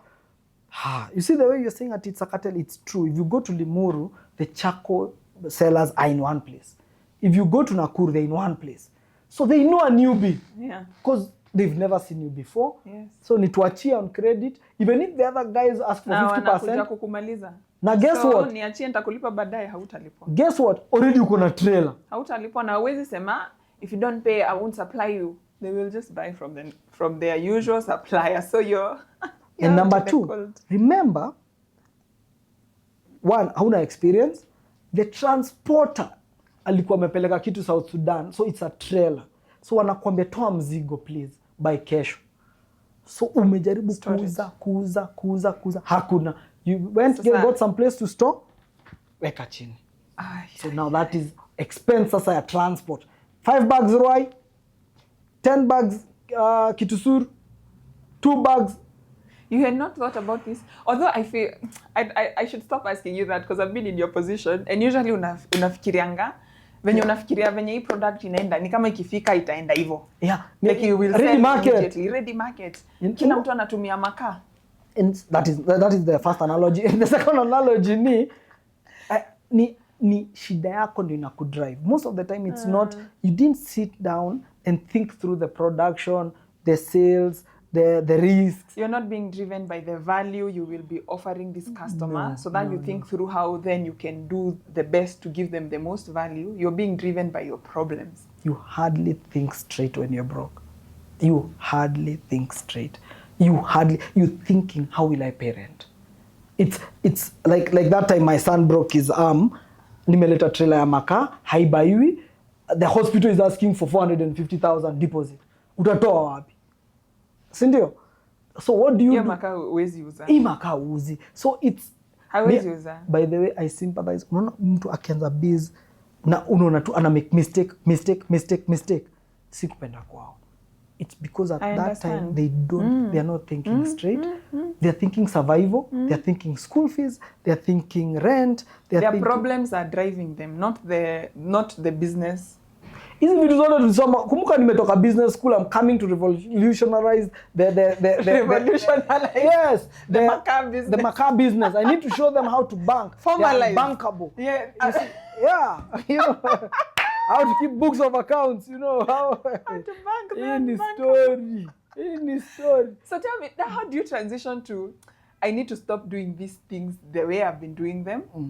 I need to legit do them the way they are supposed to be done. Na your journey inakaaje? Do you go back to employment? Because at this point umechoma pesa more, but now relatives don't believe you anymore. Your friends don't believe in you. So you're starting to look like a con. You look like a con actually. You will be called a con. You see, because ukikopa hurudishi, spot me 5,000, it won't come back. Uliuza ploti ya madhe. Ploti, gari. Wameanza kukuangalia zile za tulikusomesha. Sasa hata ploti ukiuza pesa irudi, you know. And so there's one lady who was working now in one of the big farms, construction farms and also real estate, one of the biggest in Kenya. And now she was the HR. So I wrote to her. There was another lady working in Wasoko. I wrote to her. And there was, people I know now I'm in the managerial level. So nikawambia niaje, by the way, I'm just looking for a job. But sasa tuko church and I'm telling guys, me I've given up now.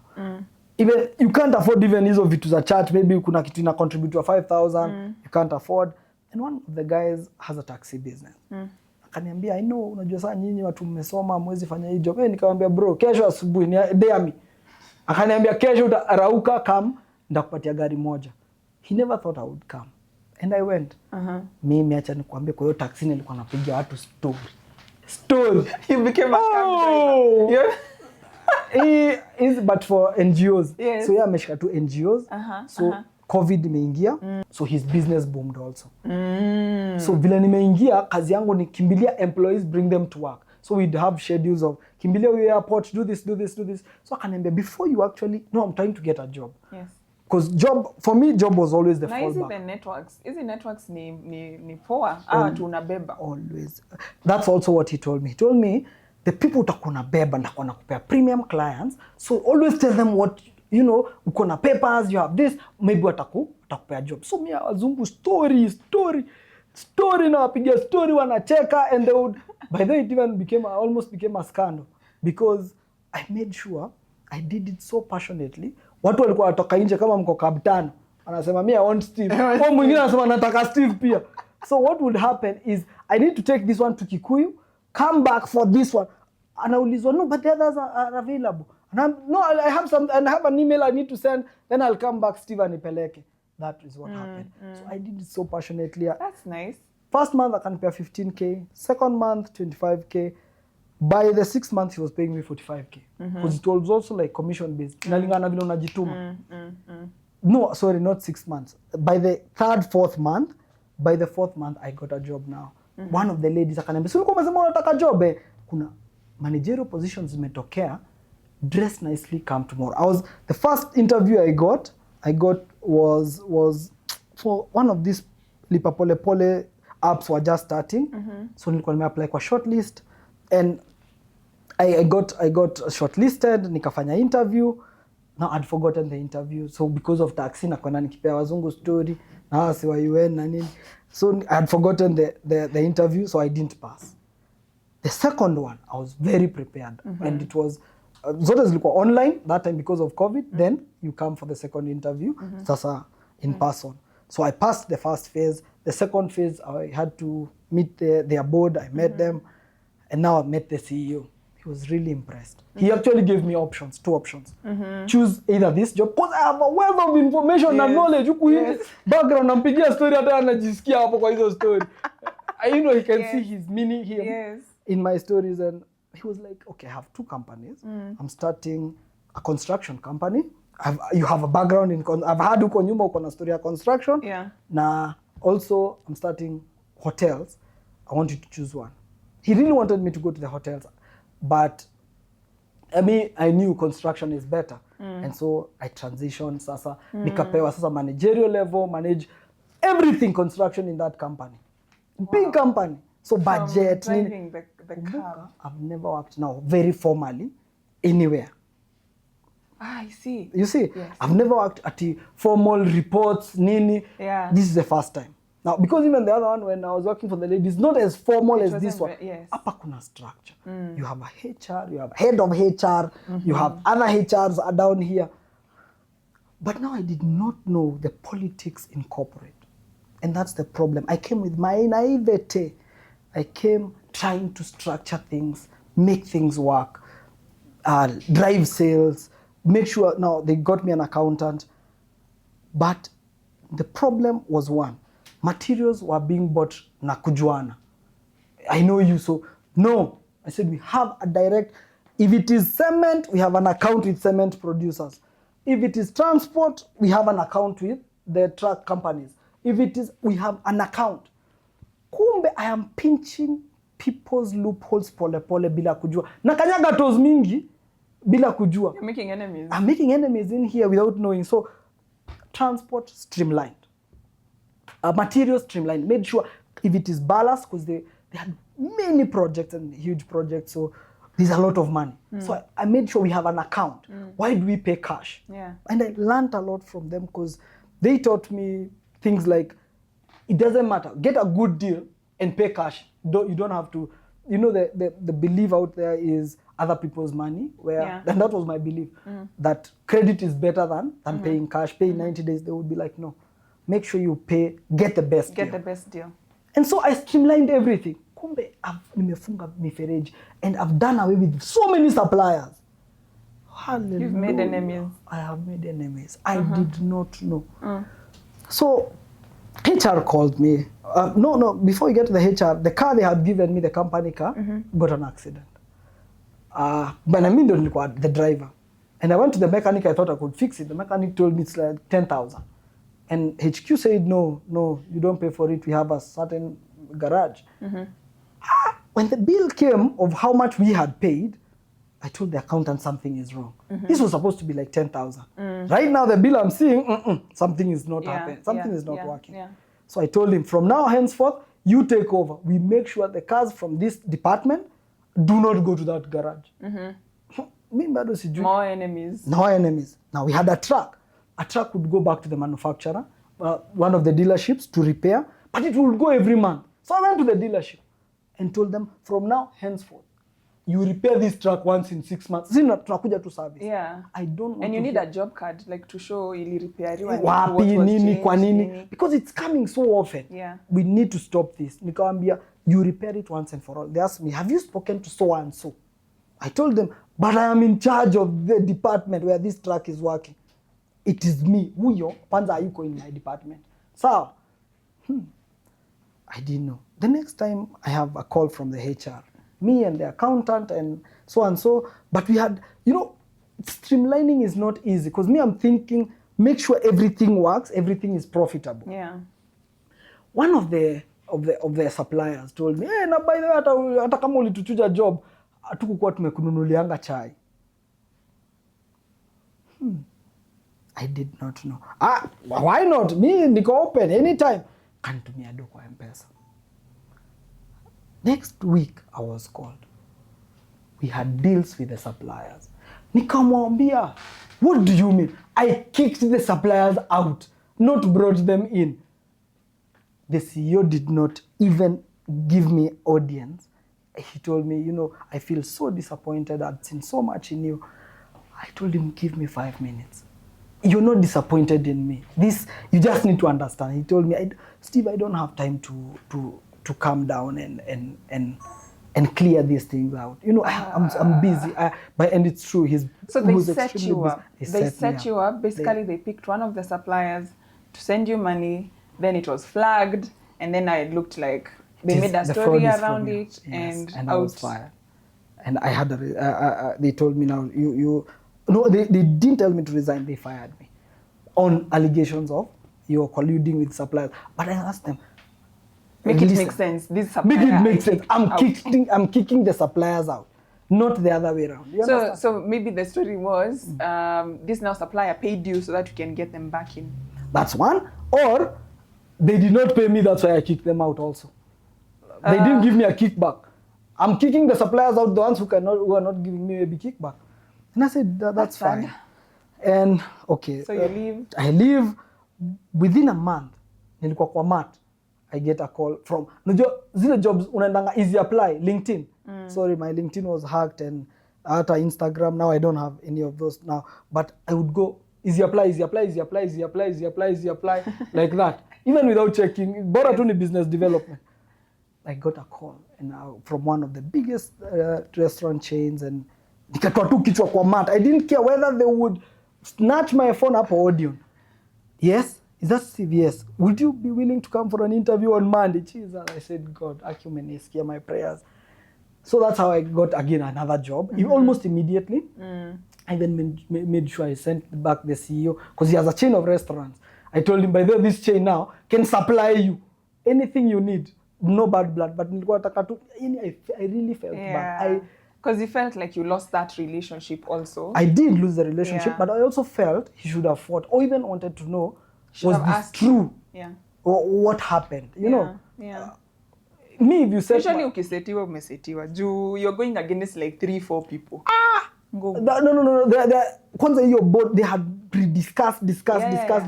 They have enough... Na unajua wanakula pamoja. Wewe tu ndo uko nje. This is the naivety for those who are going to work. Kama unaanza job sai, kierere, acha. Kama umeambiwa kaa hapa, count these papers to 10.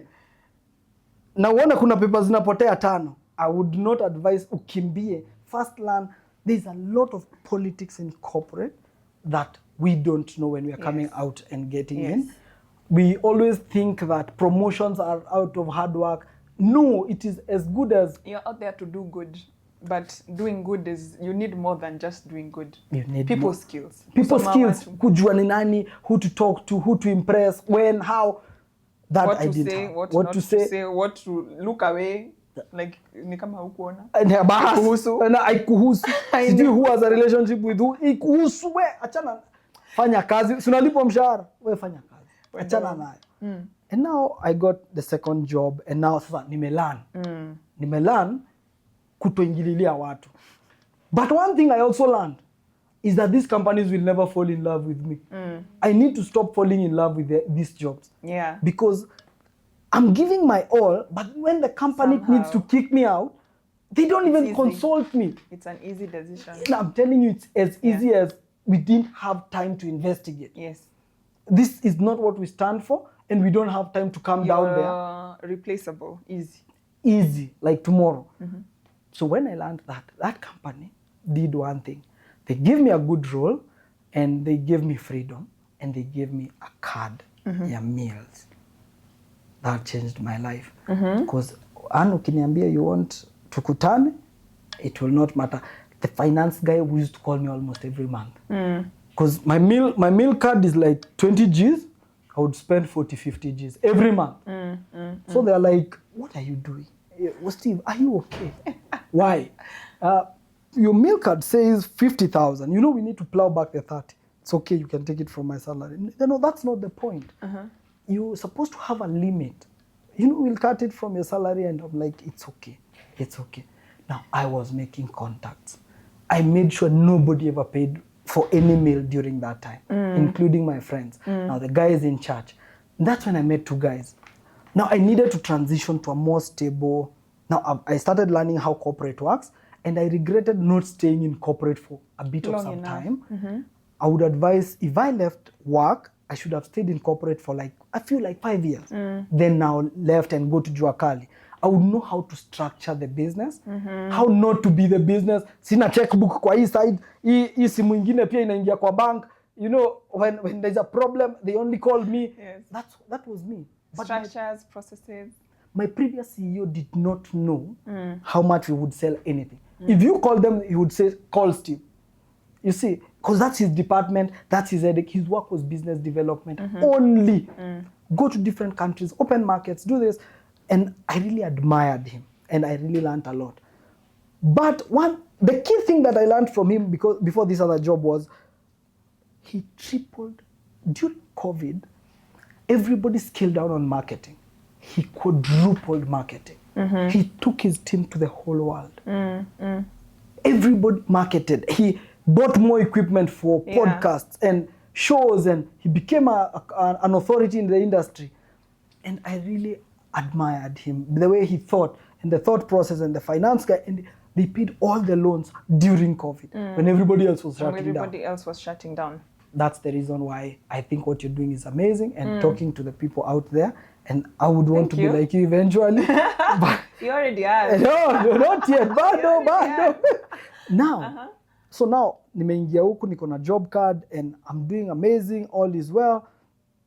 One thing I had not learned, when you're negotiating for a salary, it kind of stagnates, or the trajectory starts from how you came in. Yes. If you came in at 100,000, it will take long to go to 1 million. If you start from 15, or if at all, you see, the other question is the highest person in your department. Analipwa how much? So what is the magic that utafanya ukuje na umpite na uruke? You understand? If you are the biggest person in your department is paid 500,000 or 300, that's your ceiling for now. Yes. So once I learned that I have a ceiling here and it's not very high, I needed to make contact. So I started making friends. People thought I've had a very high flying job, because if the bill was 10,000, ile kadi, I would pay for the meal. And now I started getting networks, friends, now started researching which industry. Because if you look at most of the industries I was in, one of them was like being a contractor. I started looking at being a developer, contractor, like in the US, in more developed markets. How many of them have been able to stay over time? And you'd find a contractor, doesn't matter how big, and was building, let's say, roads, is unable to stay at the top, because it's highly dependent on a lot of things. And I realized, okay, that's not landscape. political landscape, your networks, the guy you knew in government is no longer in government, the PS you knew is no longer there. So I started researching on which industries can I plug in with my skills and get... So you're employed? Now I'm employed. And now you have clarity of mind. Now that was stable. I'm able to pay rent. Hauna ile Russia rent, school fees, medical, yes. G what. Now you have that space to think through, and that's something, the best time to which I think probably is that's for me. Now that you say that, I've had the day I had a moment to stop everything, stop the rush, stop. Hakuna haraka ni ya nini, and stay still, do nothing for the next 6 months, think through stuff. Yes, that is like one of the gifts any entrepreneur can give themselves. And I know sometimes it's a luxury, like inaitwaje privilege. Juu kama uko na bills zinakukimbiza. Very true, you're juggling 100 balls in the air. Yeah, it's not easy, but it's extremely important because at that time you have clarity of thought. Pale rat race, you never have clarity of thought. That's true. If you're stuck, you know there is that story where an old man watched young guys trying to get a bull from the mud, and he asked them, what's the problem? What's happening? Why are you all trying and you're all stuck? And they were all in the mud. And he told them, you're thinking about it all wrong. And they laughed at him, and he told them, get out, let me show you how to do it. He just got snuff and tobacco and put it in the nostrils of the bull, and the bull pulled itself out because he was at a higher place watching them. That should be the businessman. The businessman should not be in the mud trying to get the bull out. Yeah, that was my previous Find CEO. higher ground. Find higher ground and look at the business, look at where you want it to go, always know where you want to take it. That changes everything. My previous CEO was that guy, and the head of admin had one policy: we are not a maternity. Nothing is an emergency. So you'd come with something needs to be signed. No. This is not. We don't run a maternity. I'll sign it on Monday. You need to plan. Remember, I'm head of a department alone. Niko na pressure. We need to buy materials. But anakuambia, Steve, we'll buy them on Monday. Yes, relax. It's that conversation ends there. Now you start learning. Oh, so that's how you plan. You don't have to rush things. Even when you ukiletewa idea, go like, that's an interesting idea. Let me sleep on it. Let me sleep on it. It takes time. By the way, then sleep on it for like a week. Hata si lazima hiyo makaa bado hata leo ukataka kuanza biashara ya makaa. Unaanza bado iko. Very true. And then it looked like an emergency. Time unaona ni kama usipoleta hiyo makaa leo, ataanza biashara ya makaa. Not a bit. Aha. Now that mentality right there, if there's anybody out there by the way mwenye ako stuck, you need to pause. You need to pause. Your time kwanza uko stuck is when you need to think and pause and not make it an emergency, because you keep losing money and it chips out some of your confidence and all that. But sasa mimi now going back to these corporates give me some confidence, because like that big company gave me a lot of confidence. Then the CEO would take me to pitches, big pitches. If he's pitching to other construction companies, we would go together. The brother was also very good because he would also take me to negotiations, and I would sit. One of the time we were negotiating for some equipment that was second-hand. Another company was closing, and they were selling the equipment for like 10 million, and he gave his offer of 2 million. I almost went under there. Unajua mimi ndo nilikuwa nimewaconnect. Karibu niingie chini ya meza. Because how do you give an offer of 2 million for a bid of 10? Do you know, guess how much they bought the machine? 2.5 million. Do you know what bid I had given personally? And they told the other guys, 6 million. Juna muhurumia. Of course, ni kufunga anafunga. Unaona? Huyu mwingine anaona position yangu, I mean, nisipowanunulia wataziuza wapi? Number one, na sisi ni cash. Kama wewe na BMW. Aha. Right? Yes. I mean, it was worth 1.6, but ule mse ananunua, anajua uko kwa nini, kwa fix. And unfortunately, that's your position. So many people will take advantage of it. And he told me, I'll never forget, he told me, never underestimate your offer and always give the best offer for you. Not for them. And that's what people don't understand. The Wow. businessman, the person lending you the money, is not looking at you. They are looking at themselves. That's why the contract will be, for them, it will favor them, not you. You see, and so what do you learn now towards, before we wrap up? Like, I want the transformation. So you're doing research. What are these insights you pick up that you apply now to your ISP? So I've picked up that now, first I need collaboration more than now to start on my own. It's better to collaborate with people in that industry. If ni You are now that lady of the Maka. Yes, let me come and invest in her business, not me start or compete with her. Or work with her. We work with her. That is the best you can do when you're going to a new industry. So I go to these two IT guys. One is the best network engineer I know. The other one is the best threat intelligence expert in Kenya. And I told them, I want to transition into your field. The church opens up in a way that people are vulnerable and they will tell you the truth. So I took them, I remember Java Roslyn, and told them, guys, I need to transition because these industries, sioni, the ceiling, my boss and my boss's boss, salo yao, it's not life-changing. Yeah. And they told me, you're too old to transition, to start from, let's say, going to school. But what are you good at? I told them, I can sell a woman's trouser to a man and make him believe it is the best trouser right now. Kiangalia Jay-Z vile wanazisag, hizi ni za madem. Unaona? Ndio sababu asa usag, juu hizi trao, si za maboy, wako za madem. You'll come up with any story. Eyes to an Eskimo. Sindio? They told me, do that. Come to IT and do that. Sell. Exactly. Sell.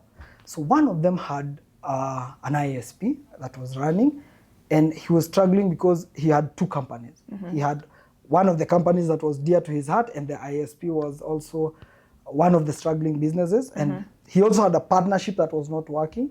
And he told me, you come, take care of this headache as I take care of my main business. Yeah. So my work was just to grow the ISP.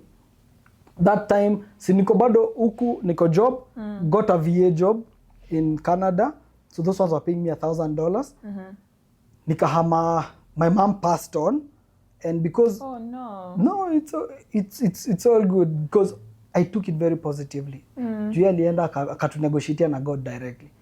Akaambia God, I have 3 sons. Make sure they make it. From that time, sasa sisi ni kuenda. Yeah. Unaona? So... I was praying and hoping that she'd stick around for you to get even more land. I know. And I quit my job because it was very emotional. Because at that time when I would go to see her in hospital, I would miss meetings. And if I missed a meeting, my boss would be very angry with me. And one day he told me not to get into the meeting. And when she died, I was like, why do I need this job anyway? It's actually people going through grief process it very differently, and you sometimes don't understand them. Yeah. So at that point, I quit the job because of the grief, but not because the job was bad or anything. And now when I quit, got another job with an NGO. Now, so I'm working 3 jobs. 4 a.m. we meet in the office. We discuss ISP, how do we grow it. 4 a.m. 4 a.m. yeah. The guys were very gracious because I need to go for a job at 8. I need to be in a desk. Na mzungu achezangi, NGO 8 is late. You need to be seated. 10 minutes to seated. If you wanted water, it's on your desk. We start. You have targets, everything. So 4 a.m. would be in the office. Then we transition to nakuja hapa the ISP, tunaongea, tunamaliza, nakimbia kwa ofisi. I used to have a boda. You can't drive with that speed. Because hii job, meeting tutamaliza hapa 7:30. Boda ilikuwa inaningoja hapo ikiguruma. Nika gari za mera. Take Westi tena job up to 5. Then I clock in immediately at 5. Nikitoka tu kwa mlango ya NGO, then I clock into job ya VA. So I did that for almost 6 months, then started burning out. Pole sana nikaanza kuona it's unsustainable. Yeah. So I needed to quit the NGO job, but ilikuwa na rise. NGO is like clerical. I won't say anything about an entrepreneur cannot be an NGO. Let me just say that. Umejaribu. Yes, but it's one of the friends again who's very akona job poa sana. I told him now I'm conflicted. The NGO, the ISP is growing as we had predicted. The NGO job na burn out sasa. So what do we do? So I went and consulted one of the senior guys in one company. Akaniambia, if this ISP can give you shares, then quit. So nikaenda negotiate na ISP and they gave me shares. But now they needed to match the salary at least, but they can't. So nikauliza, how much are you comfortable paying me? And they told me something insignificant then compared to the NGO. That's what founders sometimes do not understand. What did you sacrifice if you didn't bring money on the table? Yes. Because I never told them, this is how much I'm sacrificing. It will be equal to this or anything. Yes. And the other problem is you shake on the deals. You're like, you know, we've agreed, your buddies. Agree. It's not written. Tuanze. So we started, the NGO went well, my role went well. I made sure the ISP now. The ISP, it grew by leaps and bounds. So we shifted the way we were looking at it instead of just. What were you doing that's different from like your other ISPs, other businesses? Okay. What did you guys do that was different in this ISP? So for you to just see, okay, yeah, we're growth after growth. Yeah. So number one is collaborations with big organizations. So number two is you list down the 10 biggest customers you can nail and that will change your life. So I would list down, that's my job. The other guy is technical, so me, I understood my role is list down, these are the properties. If we nail these developers, so where do these developers hang out? The number one place they hang out, for anybody out there, it is LinkedIn. Correct. Have your LinkedIn looking, if you are a cat, look like a lion on LinkedIn. You see, yes, I love that. If you're a cat, make sure you look like a lion on LinkedIn. Yeah. Hizi stories za jaba tunapiga huwezi piga hapo LinkedIn. Eh. Make sure. I DM'd one of actually the founders of one of the biggest real estate companies, and I'm trying to go to that company for many times, and he got me a meeting the following day. I DM'd once one of the biggest insurance companies also. Through LinkedIn, we got audience. LinkedIn is the best way to grow if you're looking for the big hitters. If you want the big guys, LinkedIn, number one. Number two, forums. Real estate developers forum. So remember, we are doing retail. So I need, where do these developers hang out? So they have an association that you need to pay 100,000. Every Koroga, maybe you're paying 10,000. It's expensive. Pay it. But pay. You'll be there. Now, you're not coming to meet the secretary in the Koroga. Once they pay 10,000 and above, they're not sending anyone, they're sending the right guys. So now you come, what's the next project? They tell you where is the industry going. They tell you, oh, we even have another project. Oh, so which one are you working on? Oh, for us, we are doing this. You note down. Meetings would be like instant. If he gives a good keynote speech pale mbele, you DM him on his LinkedIn. Or you do a post on LinkedIn highlighting that his speech, what he did, what stood out for you. Now, that easily got us through many doors. And the company grew. We were able to sign different different projects. And it just got to a point when we said, you know what? You guys have helped me. I've helped you grow. It's time to...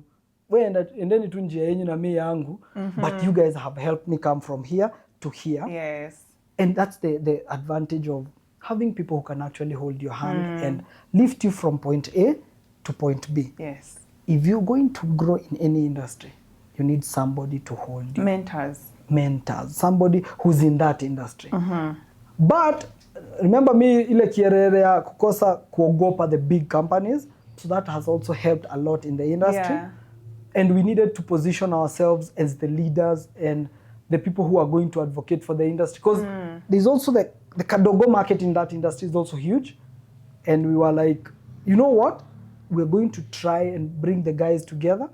Whatever one are failing, we are the guys, we bridge that gap for them. So we hold the hands of the guys who are also trying to come up. And that's so you part ways with your partners, and now you started your own thing, which is what you're running now. So late last year, I wanted to concentrate on the industry. Usumasikia ile time tukirudi kwa makaa, I don't just want to sell kikwa kibanda.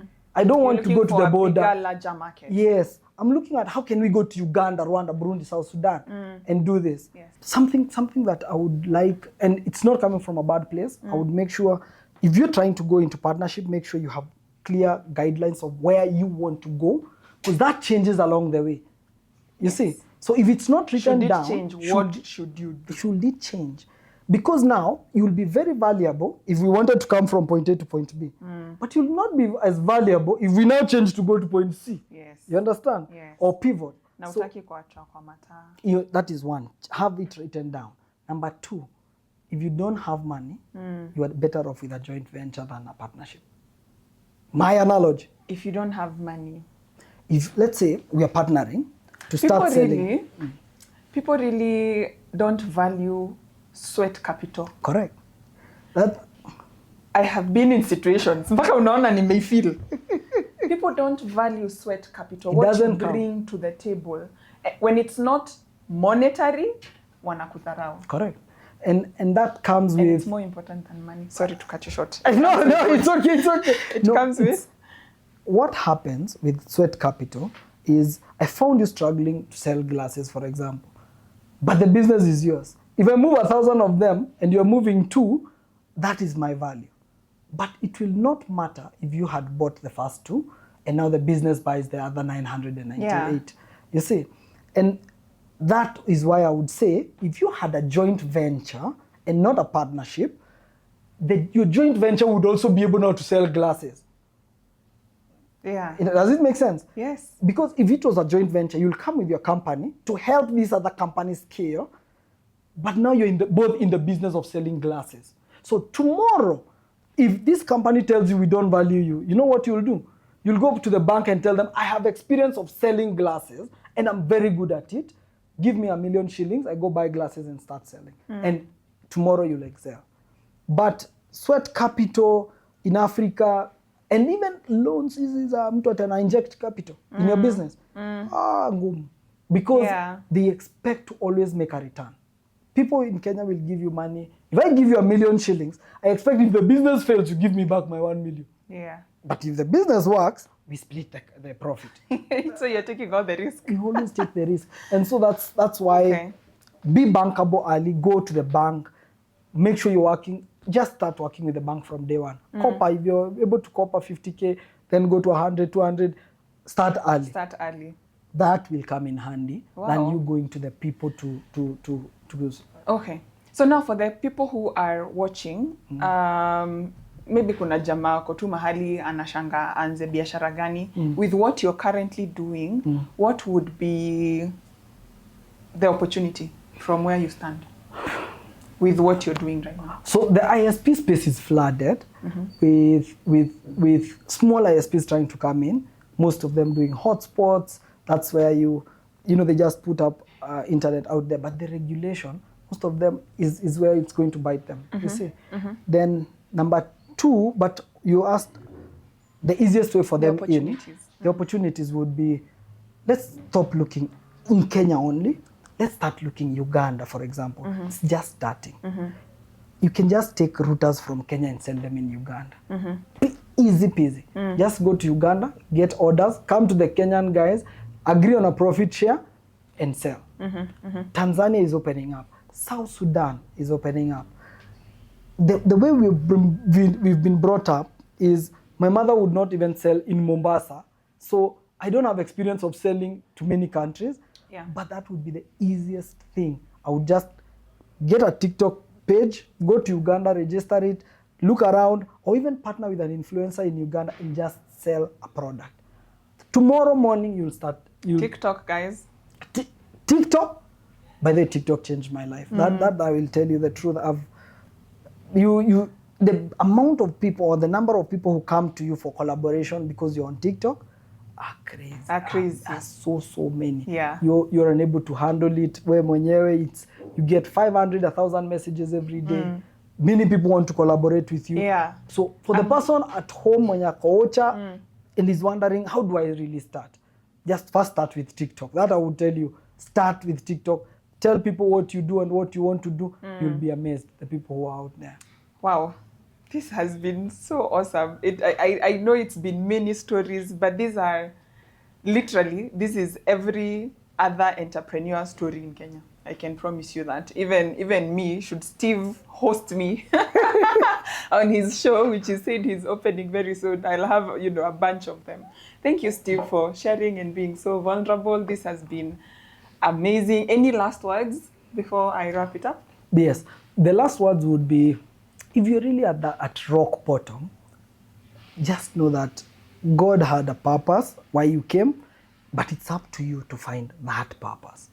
Yes, just don't give up. Usikubali. Ukirudi ocha, rudi with an intention of coming back to the game. Just know that rock bottom is not where you belong. Yeah. I agree. Thank you so much. This has been amazing, amazing, amazing. Thank you, Steve, so much. I hope you enjoyed this episode, and we'll see you in the next one.